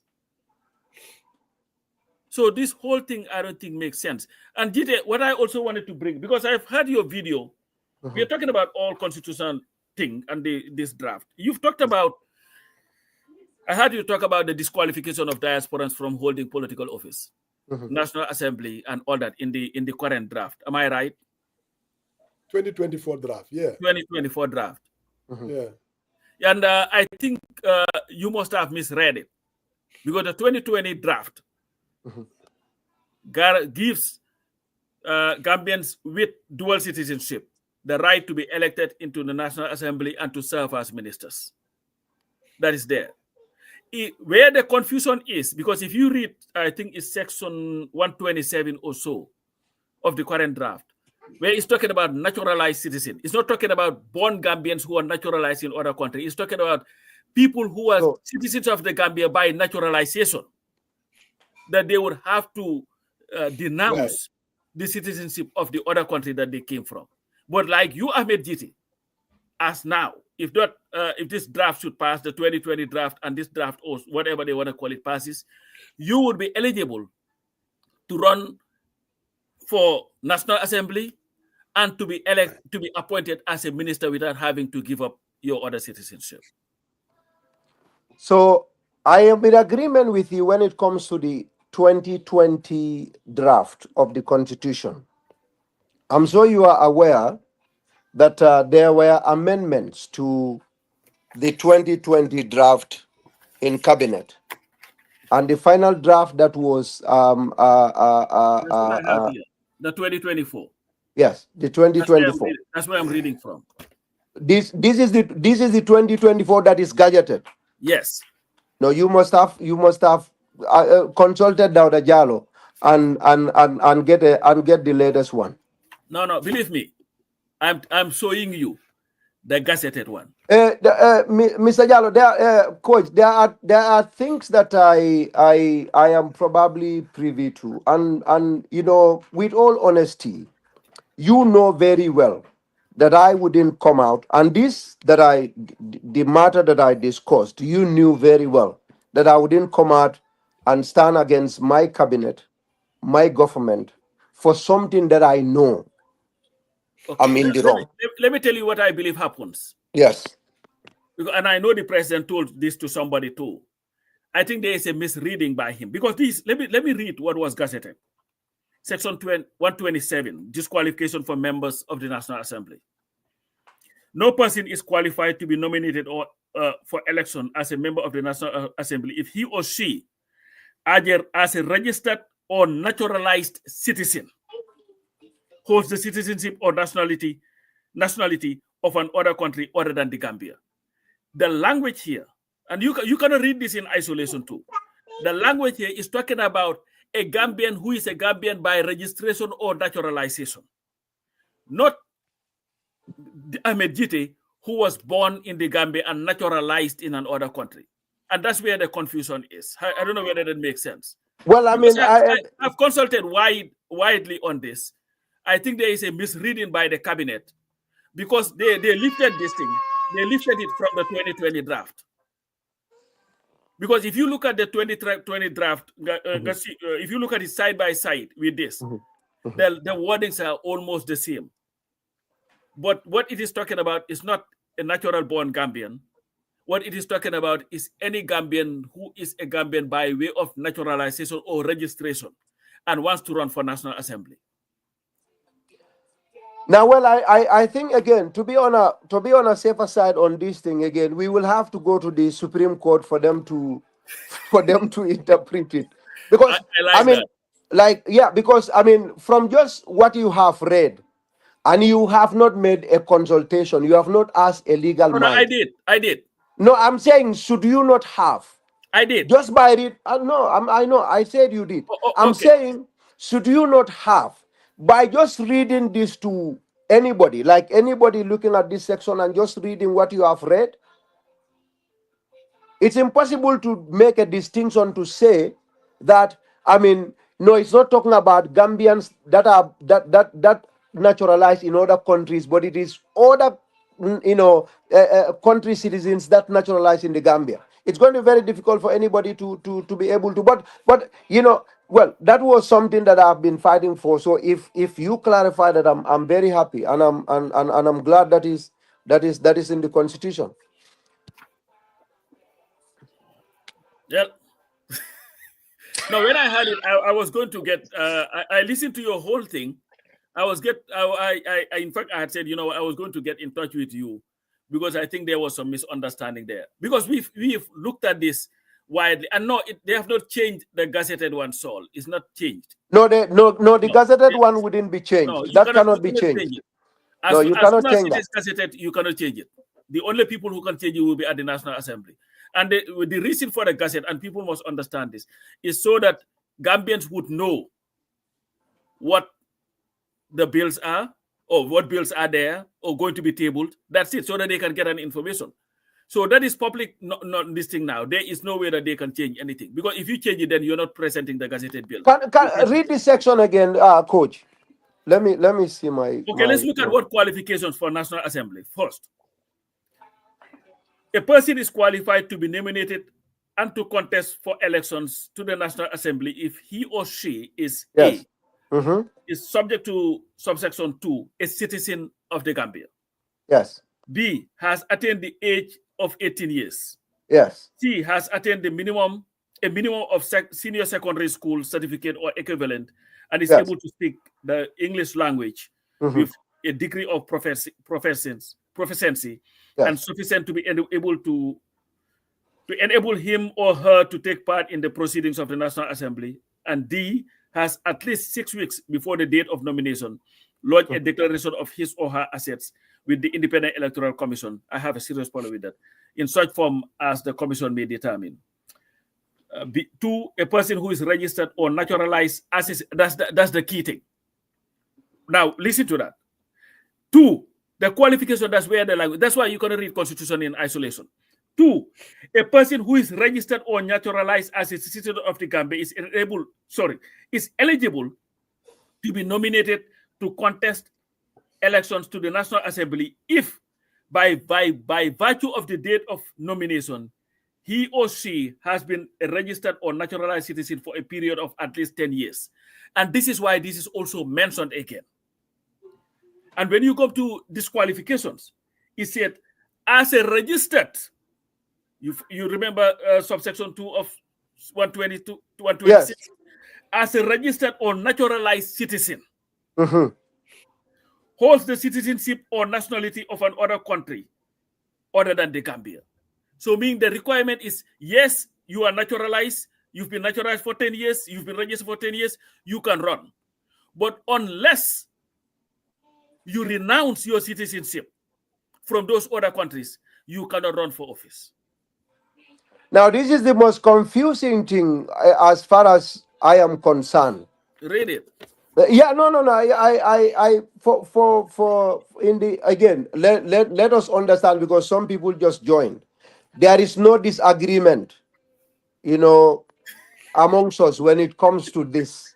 We all want Gambians to be voted in that are in the diaspora. We want them to hold positions, and we equally want to participate in elections. I think that let me make that clear. Now, Musa, yes. The problem I have now, and I would like to thank Sariang for reaching out to the Fonyenam, the North Ally. Is it Almame Jiba that you said you reach out to? No, Keba Sane, Fonyi. Okay, Keba Sane. Exactly. So I think the problem we have is that when this matter came out, instead of, perhaps a lot of people, instead of reaching out to our National Assembly members and asking them questions, we tied this to lack of political will. And again, I am here and I don't think I agree with that. One thing Coach mentioned very quickly, and I think I also am running out of time. I have some things that I need to do, sure, to prepare for tomorrow. One thing Coach mentioned that I think is very, very important. And the lack of understanding, or, let me say, limited understanding of documents by our National Assembly members. And this is on every side. I think there is need for our National Assembly members, especially for the clerk, to help us anytime things like this are coming to Parliament. It's important for them to organize important fora to be able to educate National Assembly members, if necessary. Get the legal minds to be able to interpret and perhaps, make things as clear as possible for them, so that when they go to parliament, they make decisions based on informed decision. Without that, we will continue to face this kind of a problem. Once again, I support Gambians to vote from the diaspora, and I want Gambians to participate. I don't have to pay 2,500 to go and register in the Gambia. I don't have to pay 1,500 to go and participate and vote. So I support that particular these particular sections and these bills. So I think we are clear on that, Ongul Musaja. So, okay, you said, Yes. just like us, you Mhm. living in the diaspora, Mhm. you're committed for diaspora voting, and you want to Yes. see that happen. Yes. But you see, Jite, it's one thing to say something. Mhm. What have you done? Mhm. Because you're on the other side. Mhm. Because obviously, when you want to bring about change, you Mhm. have to agitate, you have to advocate, you have to do something. Mhm. Clearly, the entire Sarian said majority, all of them voted voted to clause to be removed. I don't know whether he just left. So the question that I'm trying to ask is, what have you done about it? I mean, it's one thing to say, I'm also in for diaspora voting, but what have you done lately? I mean, what have you done for me? And I think that's the question that I would want him to help us answer. And so Jide, Yes. my question is, Mhm. you said all of us Mhm. committed to see diaspora voting. What Mhm. have you done from your side to make sure that we will vote? What have you done? Apart from What have you basic, done? What have you done? that's what I'm saying. No, That's what I'm I'm asking. saying. What I I'm have asking done, you. What have you and, I, done? and I'm going to answer it. Mhm. When I saw Mhm. that they voted it down, Mhm. I wrote about it. Mhm. I recorded an audio on Coffee Time Mhm. to tell the government and every National Assembly member how disgusted I was. Mhm. I agitated. Mhm. I advocated. Mhm.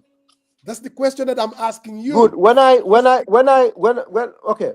I mean, before I answer this particular question, Mhm. as far as I'm concerned, Yes, sir. it is important to participate in an election. Like it is important in the constitution to vote. But for me, it is even more important to have the right to seek for an elected Office. office, as far Correct. as I am concerned. Correct. Right to vote is not the only thing. It is both right to vote and right to be voted for. Yeah. When you have Now right to we vote, are then just you will. no. You're asking, and just let me finish.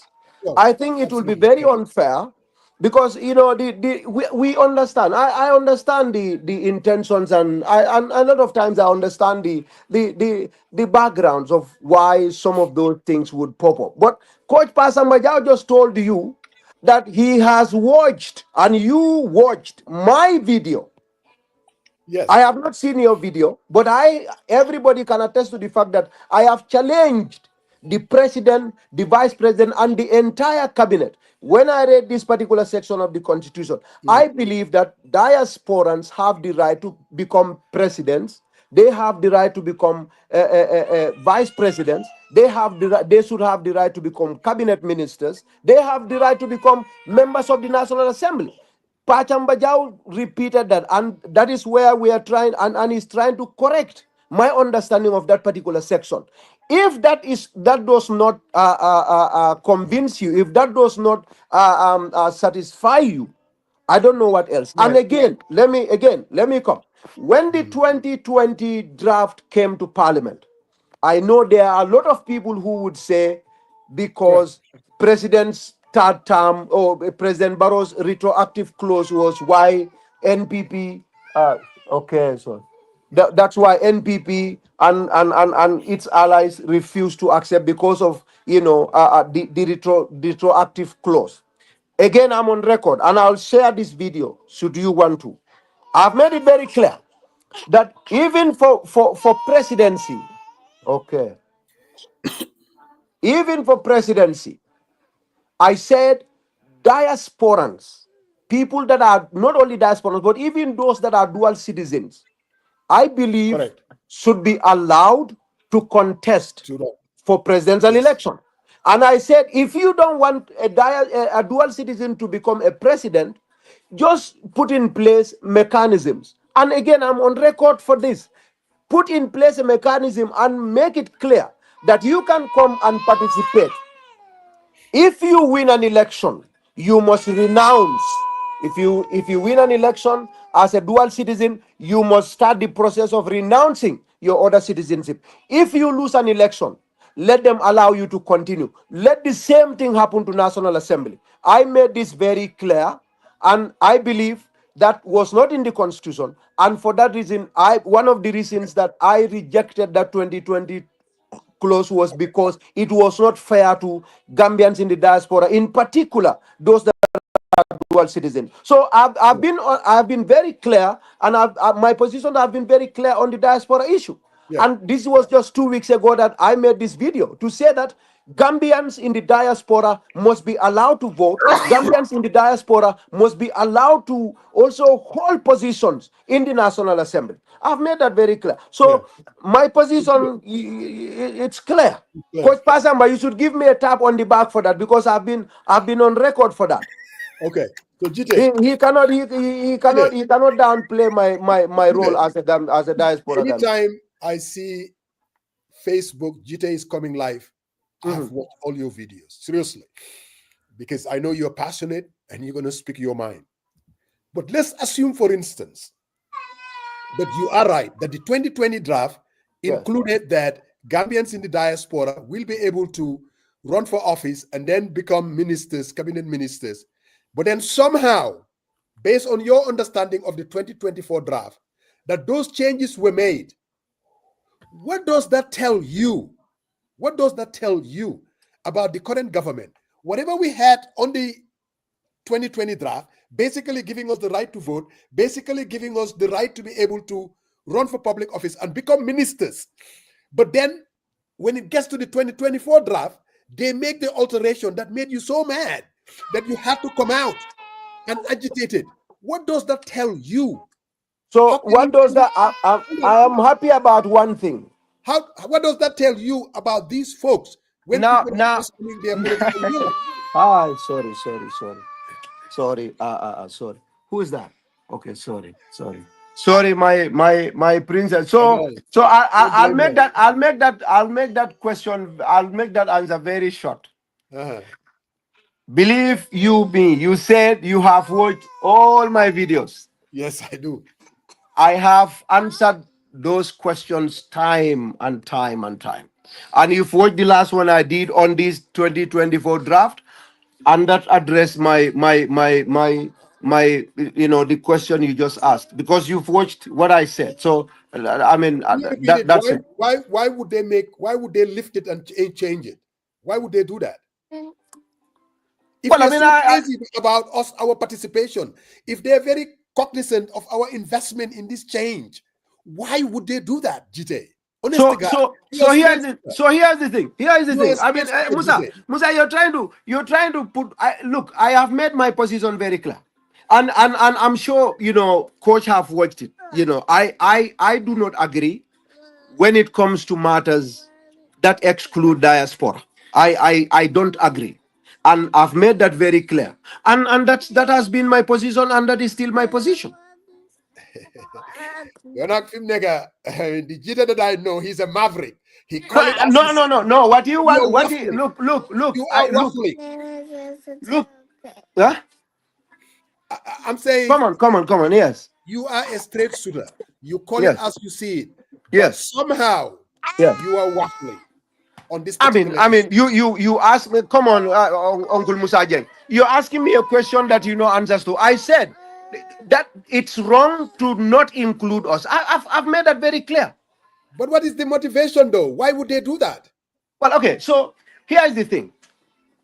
when What you do go you to think is cabinet, the motivation? What do you my think is the motivation for them to change, to make that alteration, that particular, from the 2020 draft to the 2024 draft by saying, you know what, we're going to make sure that Jite cannot be a cabinet minister, Musa Jeng cannot run for National Assembly. Why would they consciously do that? so you see, here is the thing now. I mean, again, what you are trying to do, and I understand this very clearly. You know, you are trying to make NPP, which is the government, look bad. No, But I'm I not. am telling you, no. Let me finish. You've asked your question, and I am telling you that Ahmad Jida that spoke about this when this was realized. The one person that spoke about this is Ahmad Jida, a founding member of the National People's Party, and with a host of NPP members that do not agree with that. So how does that look? You know, this is an issue that we do not agree with, and I've made that very clear. So and now we have even realized that, in fact, maybe my views of that particular section or that clause is wrong. Now that what does that make them look now?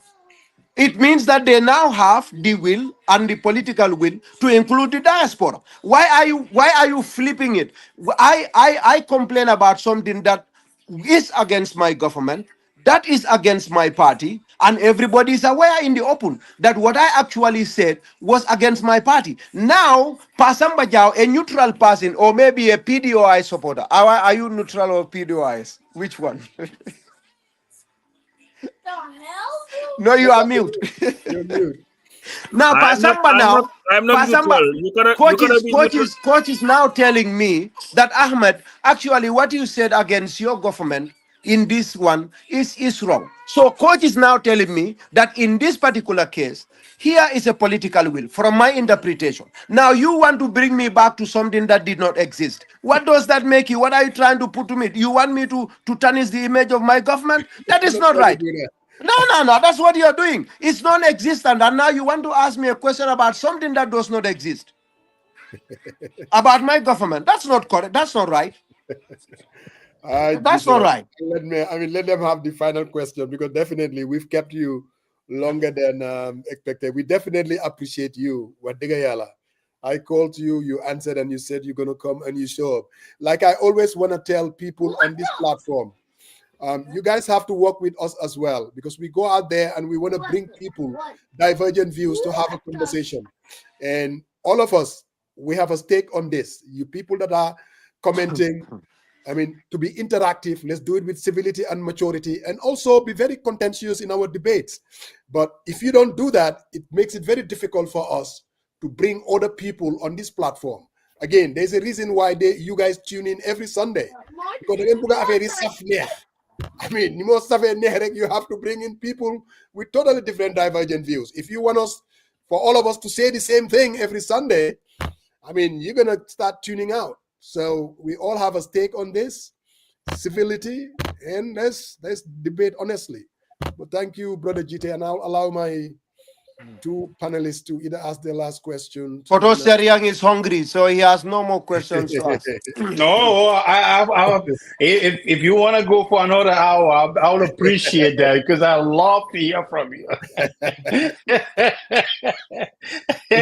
So Gideon, my understand, you suggested something that maybe the National Assembly needs to cuddle up before these major bills. Yes. These major bills come up on the floor for them to have a good understanding. Don't you think that is happening right now? Don't I think what is happening? Like the brief that is happening, like if NAMs are unclear on the bill, or they need some type of detailed legal interpretation of an act or a clause, they kind of huddle up, have their indoor meeting, whoever that designated person is, to flush out some Sorry. ambiguity, Yeah. to be on the same playing And level get out. field. But what I'm asking is, don't you think that's happening right now? Like, I mean, sorry, let me understand this. So you are saying, my okay, sorry. Sorry. She wants the vote. Okay. She wants to run. She wants to run for president too. Oh yes. Omar, Acha, you guys go inside. Okay, I'm sorry. I was a bit distracted, man. I mean, No, I got you. No, I'll repeat it. No, please repeat your I question. heard you. Yes. I heard you said, it's, because you always say we need to get legal minds for interpretation and all that. But what I'm asking you is, and in out of your conversation, you said, Mhm. it would be a great idea or a good idea for National Assembly members Mhm. to have some type of like a brief or behind scene brief on some of the acts or clauses in the Constitution before they actually go onto the floor to start Yes. voting. My question to you is, Mhm. don't you think that is currently happening? I would doubt with the way this particular bill ended up. I would doubt. I'm not sure. I don't know, but I doubt Okay. because look, there are people that I fall with very high esteem, the likes of Honorable Mbo, and this Honorable Mbo is a guy that I believe have the country at heart. So I mean, for him to deliberately reject this, what interest has he?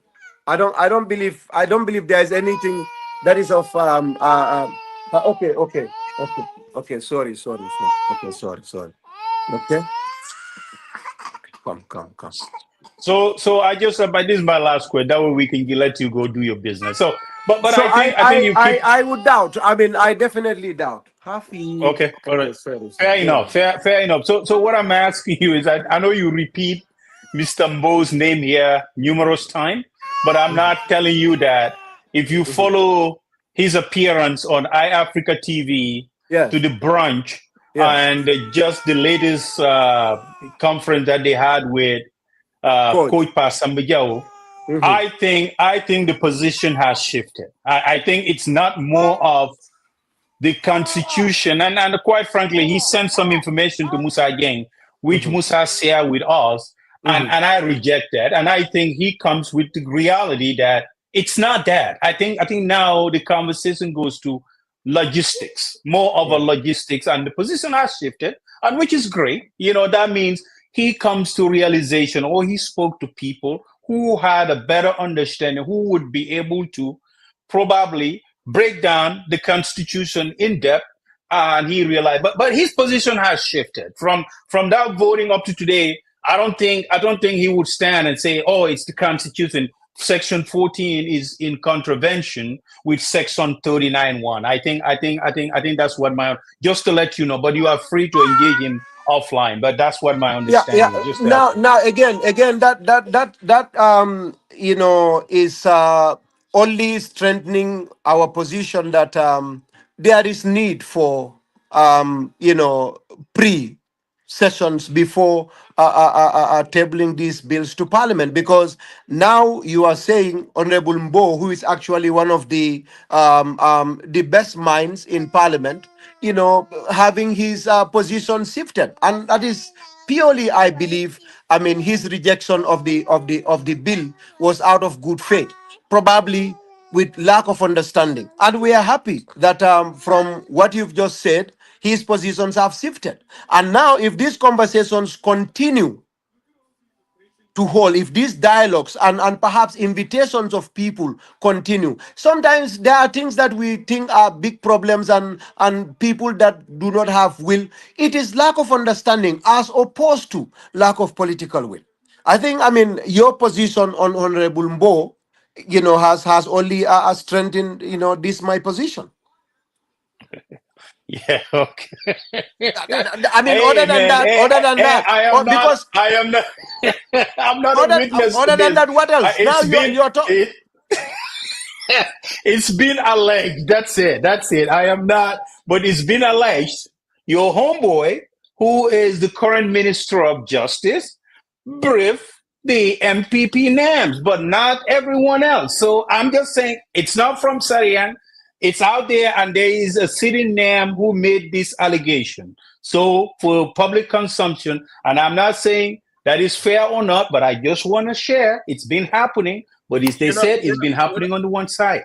You know what I believe, GT, and I just told Alaji about this. This is my final take on all this thing. Yes. I believe this is a deliberate ploy Mm-hmm. by the government, understanding that their draft is on comatose. But in the draft, it talks about diaspora voting. Let's reject this and get people now to focus on, if they all agree that the diaspora should vote, maybe that would push the support to our side to get this bill passed. That's what I believe. I may be wrong, but I also, because there is no legal basis. I don't even understand what you just said. What I'm saying, Moine, if you read the draft, it's talking about diaspora voting, isn't it? Yeah. All right.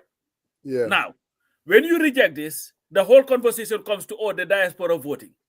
Now it shifts to another document that's supposed to be tabled, the Constitution. Now you can get the Musajags of the world and everybody who say, you know what, now that the bill is not this, let's just support this draft so that it will pass, so that we can also have our diaspora voting. We can have our people. Okay, I see what you're saying. So that's my conspiracy. I hope I'm wrong, but because there is no legal or logical explanation for this decision to just say, let's strike out clause 14. But Coach, what about the perception that they think they're weak when it comes to the diaspora, and that if they allow diaspora to vote, that could threaten their electoral victory? Is the weakness in the diaspora. You can talk about in some of these Western countries, but if you go to, so let's say, most of these African countries, the Congos, I don't agree, but I'm just saying the perception from their vantage point is like, why take the risk? If we exclude them, we can easily win. At least that's what they believe. If we include them, we don't know what's going to happen. The whole thing can be scrambled. I mean, how many diasporans will actually... Man, personally, I, honest to God, do not believe it will scramble the whole damn thing. I seriously doubt it. No, but it will not. I'm going to the most serious thing about this act that was just passed. More, if you read clause 12, I think it's 12 of the act, Sibopa. It's talking about what is this thing called? Attestation. Attestation. Yeah. Sir, our constitution is very clear about who is a Gambian and who is not. Yeah. Musa Jeng being born in Kawur doesn't make Musa Jeng a Gambian, unless Musa Jeng's parents were born in the Gambia, one of them, or a grandparent. Right. Isn't that right? Now you are giving this to the Alcalos. Alcalos, most of whom do not read the constitution, they may not even understand. So the fact that them one him, he's a Gambian. So mean that you are even giving. I like that Alkali. It's just like, what, we are just giving you Nakala Lol to the attestation forms. Our voters card to anybody just by virtue of an Alcalo they want to get him or Musa Jeng Moy Magati Dekabi, they want to see get him on an Alcadate, Kimang for get him, but man go get him. But it doesn't mean that make that person so what they're doing in essence, by this bill, they are denying bona fide Gambians the right to vote because of where they are, whilst giving voters card to people whose citizenship is not even verifiable. So we'll let Brother Jita just answer that, and then well, I hold a different position to that particular assertion. But then, as Gambians, again, we have different opinions politically. We have different views, and we see things through different prism. Now, you might give attestation to the Alcalo. Gambians, like he has said, Constitution is very clear as to who is a Gambian, who is not.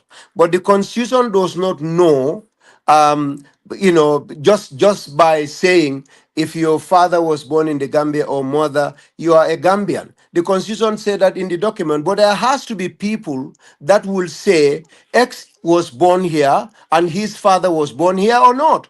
And in this case, somebody has to be chosen. If you want the Ministry of Justice to do it, Dauda Jallo is not a native of every single village. What is the mechanism you will have to put in place to verify that indeed Ahmad Jita's mother is a Gambian and he was born in the Gambia, or Ahmad Jita's father was born here, or Ahmad Jita's mother was not born here? Now, the Constitution is clear, but I think this attestation thing as an act, for me, the way I see it, is okay. It is it is in the villages and cities that and kabilos that people reside. So authorities of those places will have to verify if my mother is indeed a Gambian or not. Otherwise, I would like. I mean, we can again continue. Hi, Happy. Okay, No, sorry. I understand the argument. Let me get one thing clear here. Yeah. I am Yes. of the view that Yeah. Yes. anybody who is born in the Gambia, I don't care where your parents come from, is a Mhm. You Gambian. should That's be. what I believe. Period. Okay, yeah, but again, I mean, Right. yeah, I that Okay. is okay, but the So I've said position, that. No, hold on. that you No, have made with the attestation, that is what I'm saying. I think I hold a different position. and I respect that. Excellent, and that is my explanation, because they don't just say I went to his ngente.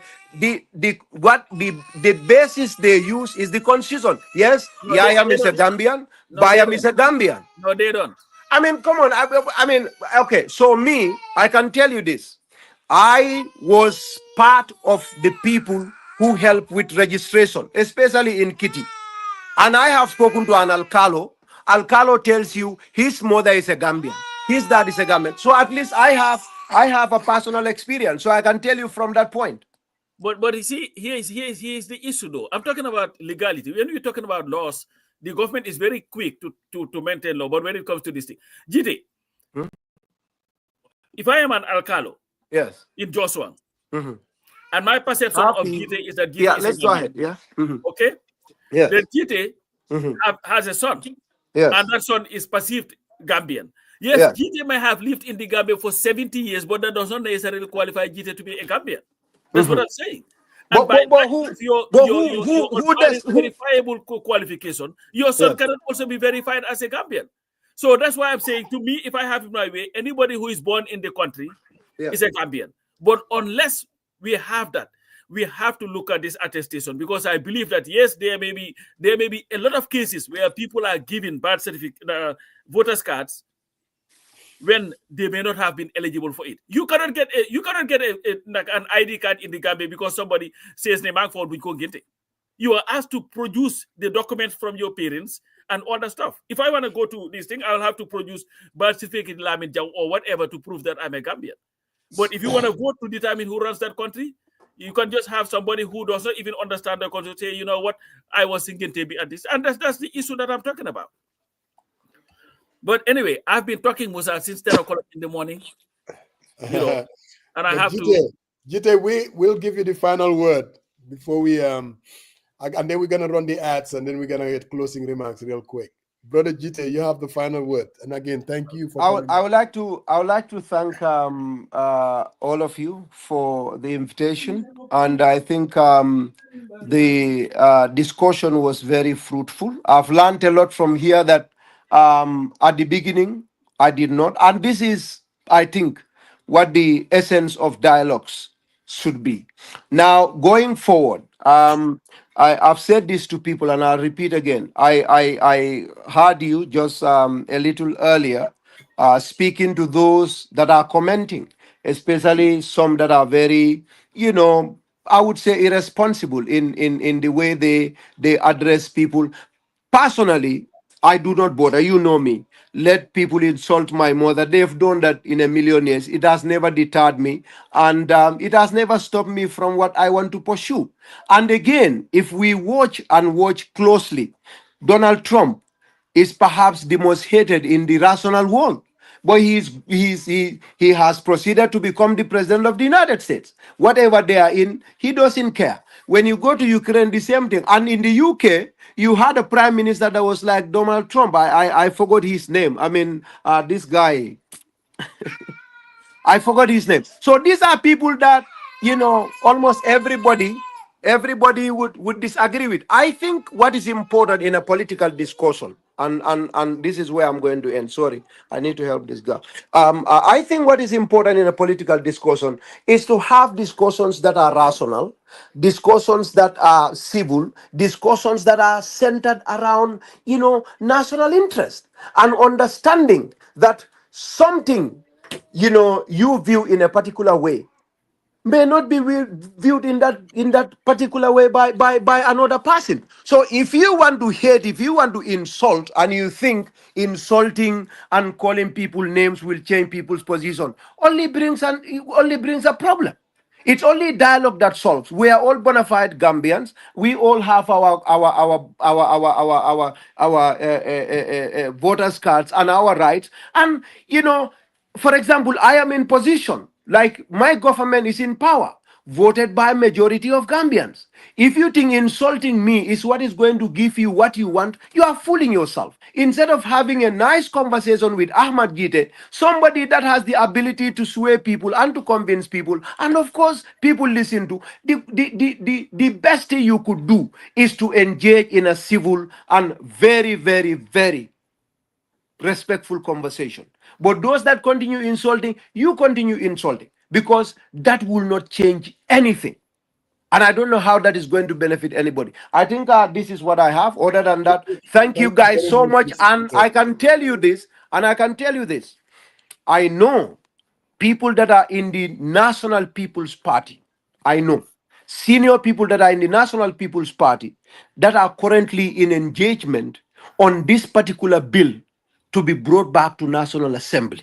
There are discussions ongoing, and these are members of the National People's Party, some of them holding positions. So, I think that I can share.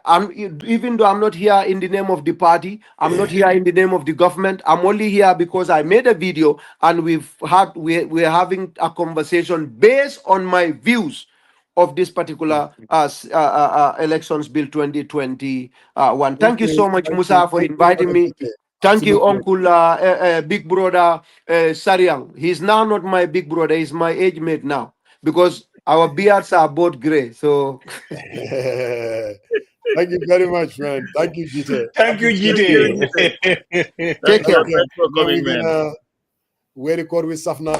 Welcome to Kid Aisha Restaurant. We are located at 1460 Boston Road in the Bronx. We are open 7 days a week from 1 to 12 a.m. We serve Senegambian food and American soul food on Wednesdays and Senegambian food all 7 days. We do dine-in, we do takeout. We serve Chevijin, Cheviapa. We do Mafe, we do Plaza, we do Ebed every other day. We have Yasa Ganat with rice, super kanja with white rice and fufu. We serve a lot of delicious foods. For dinner, we do dibi, chicken dibi, penta, whole chicken. We have shawarma, lots of good food. Also offer catering services for weddings, baby showers, birthday parties, whatever you need, we got it here at Kid Aisha. You can call us at 718-450-8606. And we're also on Uber Eats. And if you've ever been to Kid Aisha, make sure you leave a review. Thank you guys for supporting, and we hope to see some new faces. Asamba yen bacilo yi kilifa gu ñak war ngay call Kër Aïssa ñu paké jël la sen la gannaaw bacilo nga kilifa boko nekké da nga naan kan lañ fan la ayatay way nek fi nek bacilo. But let's go to New World. New World International in its work to educate and sensitize overburdened communities regarding environmental justice. The meaning environmental justice is the idea that everyone should have equal protection from environmental risks and harms and equitable access to a healthy environment. NWI believes people should be meaningfully involved in decisions that affect the environment and human health. Here are some things you can do to help protect the environment. Reduce, reuse, and recycle. Volunteer for cleanups. Conserve water. Shop wisely. Use long-lasting light bulbs. Plant a tree. New World International in collaboration with the Washington State Department of Ecology will help provide training and equipment to help document and end environmental abuses. If you have any questions, contact New World at www.newworldinternational.org.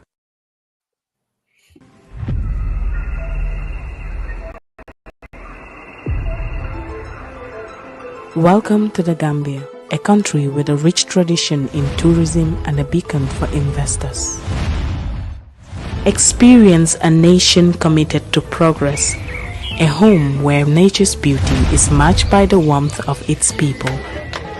A nation that is fast-growing and developing, thriving for togetherness. At the heart of this development is the Global Properties, the Gambia's premier real estate developer, introducing you to our latest property being developed, the Lakeview, an epitome of luxury and comfort. Whether you are looking for a residence or investment property, Lakeview is the ultimate option. The Gambia is not just a place to live, it's a place to thrive. Welcome home. Folks, if you're having problems with your wardrobe, Eid Mubarak, we're just 2 weeks away from the Eid. This is the place to call. These are nice haftans that you can order. I told them to put sound to it. They did not. All you young fellas.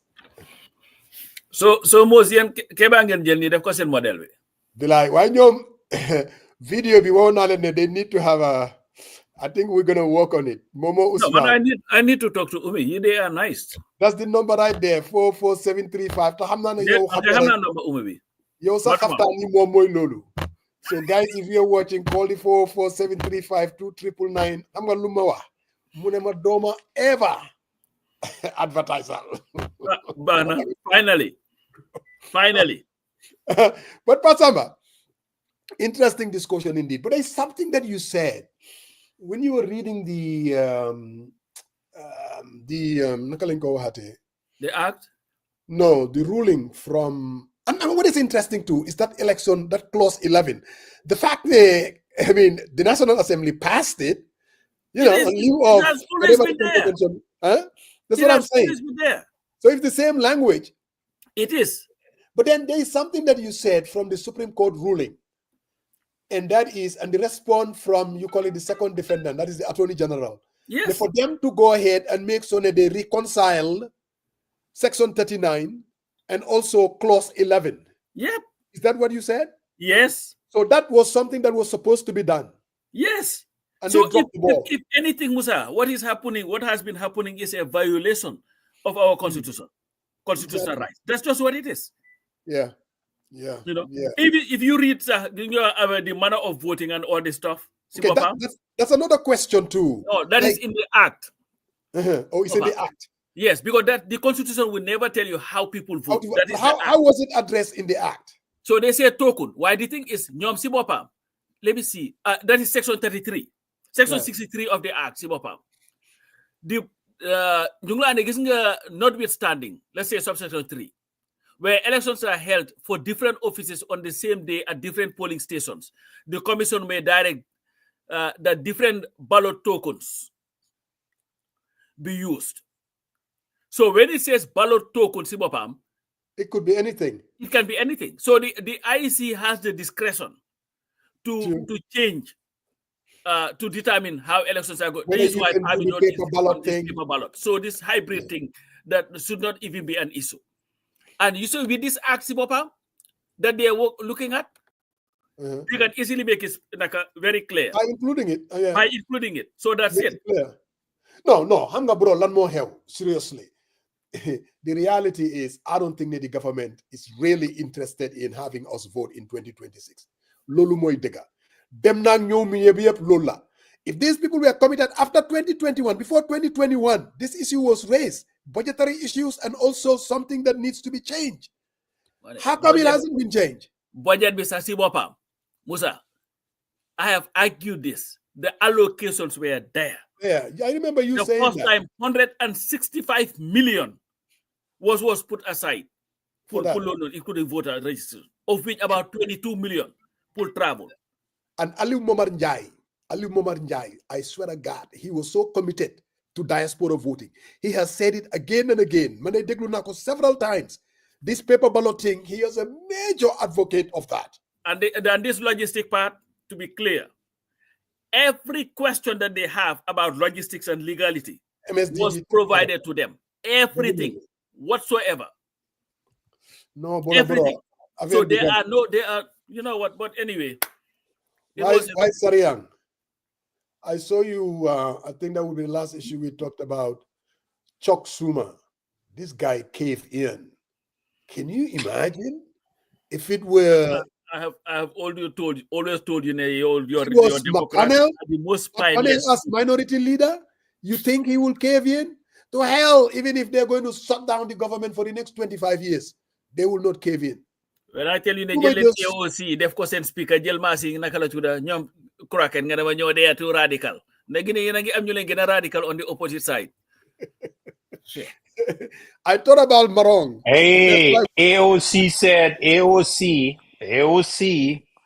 the sister from another mother, man, said Suma might get a primary challenger, man. And I think I think everyone is gravitating. He's almost 90 years old. He should just go. Everyone is gravitating towards that theme there, that the man needs to be primary and boot it out. You know, that's it. We need energy. I don't know. Yeah, you're energetic. Platforms trying to talk about being responsible. I'm like, if you're dealing with these people, I mean, laying off and destroying, scrambling in the civil service. I think it would be a good fight, though. Yeah, it could have been an excellent fight, and they put themselves in a position whereby they can argue, we fought for you guys, not just dialing along. So I don't know what he's doing. And you're talking about a budget that wants to cut over 880 billion Medicare and all these things that are really thinking about your voters, your actual voters, people who would vote for you. Be like, but you say, oh no, what is responsible about this budget? Be like, but anyway, these are Musa Jeng's politicians. Solbaji, stop calling him NPP. No. He is the Democrat. Monica Democrat, he is spokesperson. No, I'm not regularly Solwa Legi. Gambia gave me $40,000. Who gave you 40,000? Munega NPP. So Musa tay mom am nga ñu ne egg nga tay live in 85. So 85. But love it. So this is what I'm going to do now. To get to 100, you know what I need to do? You know what I need to do to get to 100? I'm going to wear my yellow attire and I'm going to say, Saje. If I do that, I'll be Musa, how do you know that Lamin Trawale is a UDP symbol? How do you know that? Huh? Bro, you never come and tell like people would say. I thought it was a nice discussion. Oh yeah. Then, we'll be back on Sunday. We will definitely. You know the sisters. Musa, the sisters from. What is it? An envelope. Oh, that's my sister, my fana sister. But they were on the sideline. I was laughing all on their comments. You know, Bam Lisa said he told Gide, he was asking Gide, how come Gide didn't have 5,000 votes? Mom Lisa is struggling. Yuga was charming, man. It was like, oh, you think you say one thing and you vote the other way and you think we are fools, we need to believe you. I was just cracking up with all their comments, man. I know, my man. But, yeah, but guys, thank you for tuning in. Inshallah, we will be back next Sunday. Like I said, help us out. We want to bring divergent views. And sometimes your comments can make these people run away. But we got it. All right, guys. Next Sunday, inshallah, we will be back. Inshallah. Mm-hmm. And Liverpool, I'm so glad you lost again. Thank you. Finals low. Even if you are going to celebrate, table. It doesn't matter. I can be. Oh, it matters. Where are you guys on the table? Neck. Yo, do you know what? Man, who is on top of the table? No, but Monica is on top of the table. Mangi Minte. Wallahi fala nek. Minte neko si table. Show me your skills. Nekal doot kat rek. Minte has taken over the Premier League as far as I'm concerned. Oh, whoa. Midday. Hi, guys. All right, man. I need to take this call. Hello. Hello. Hi. Hello.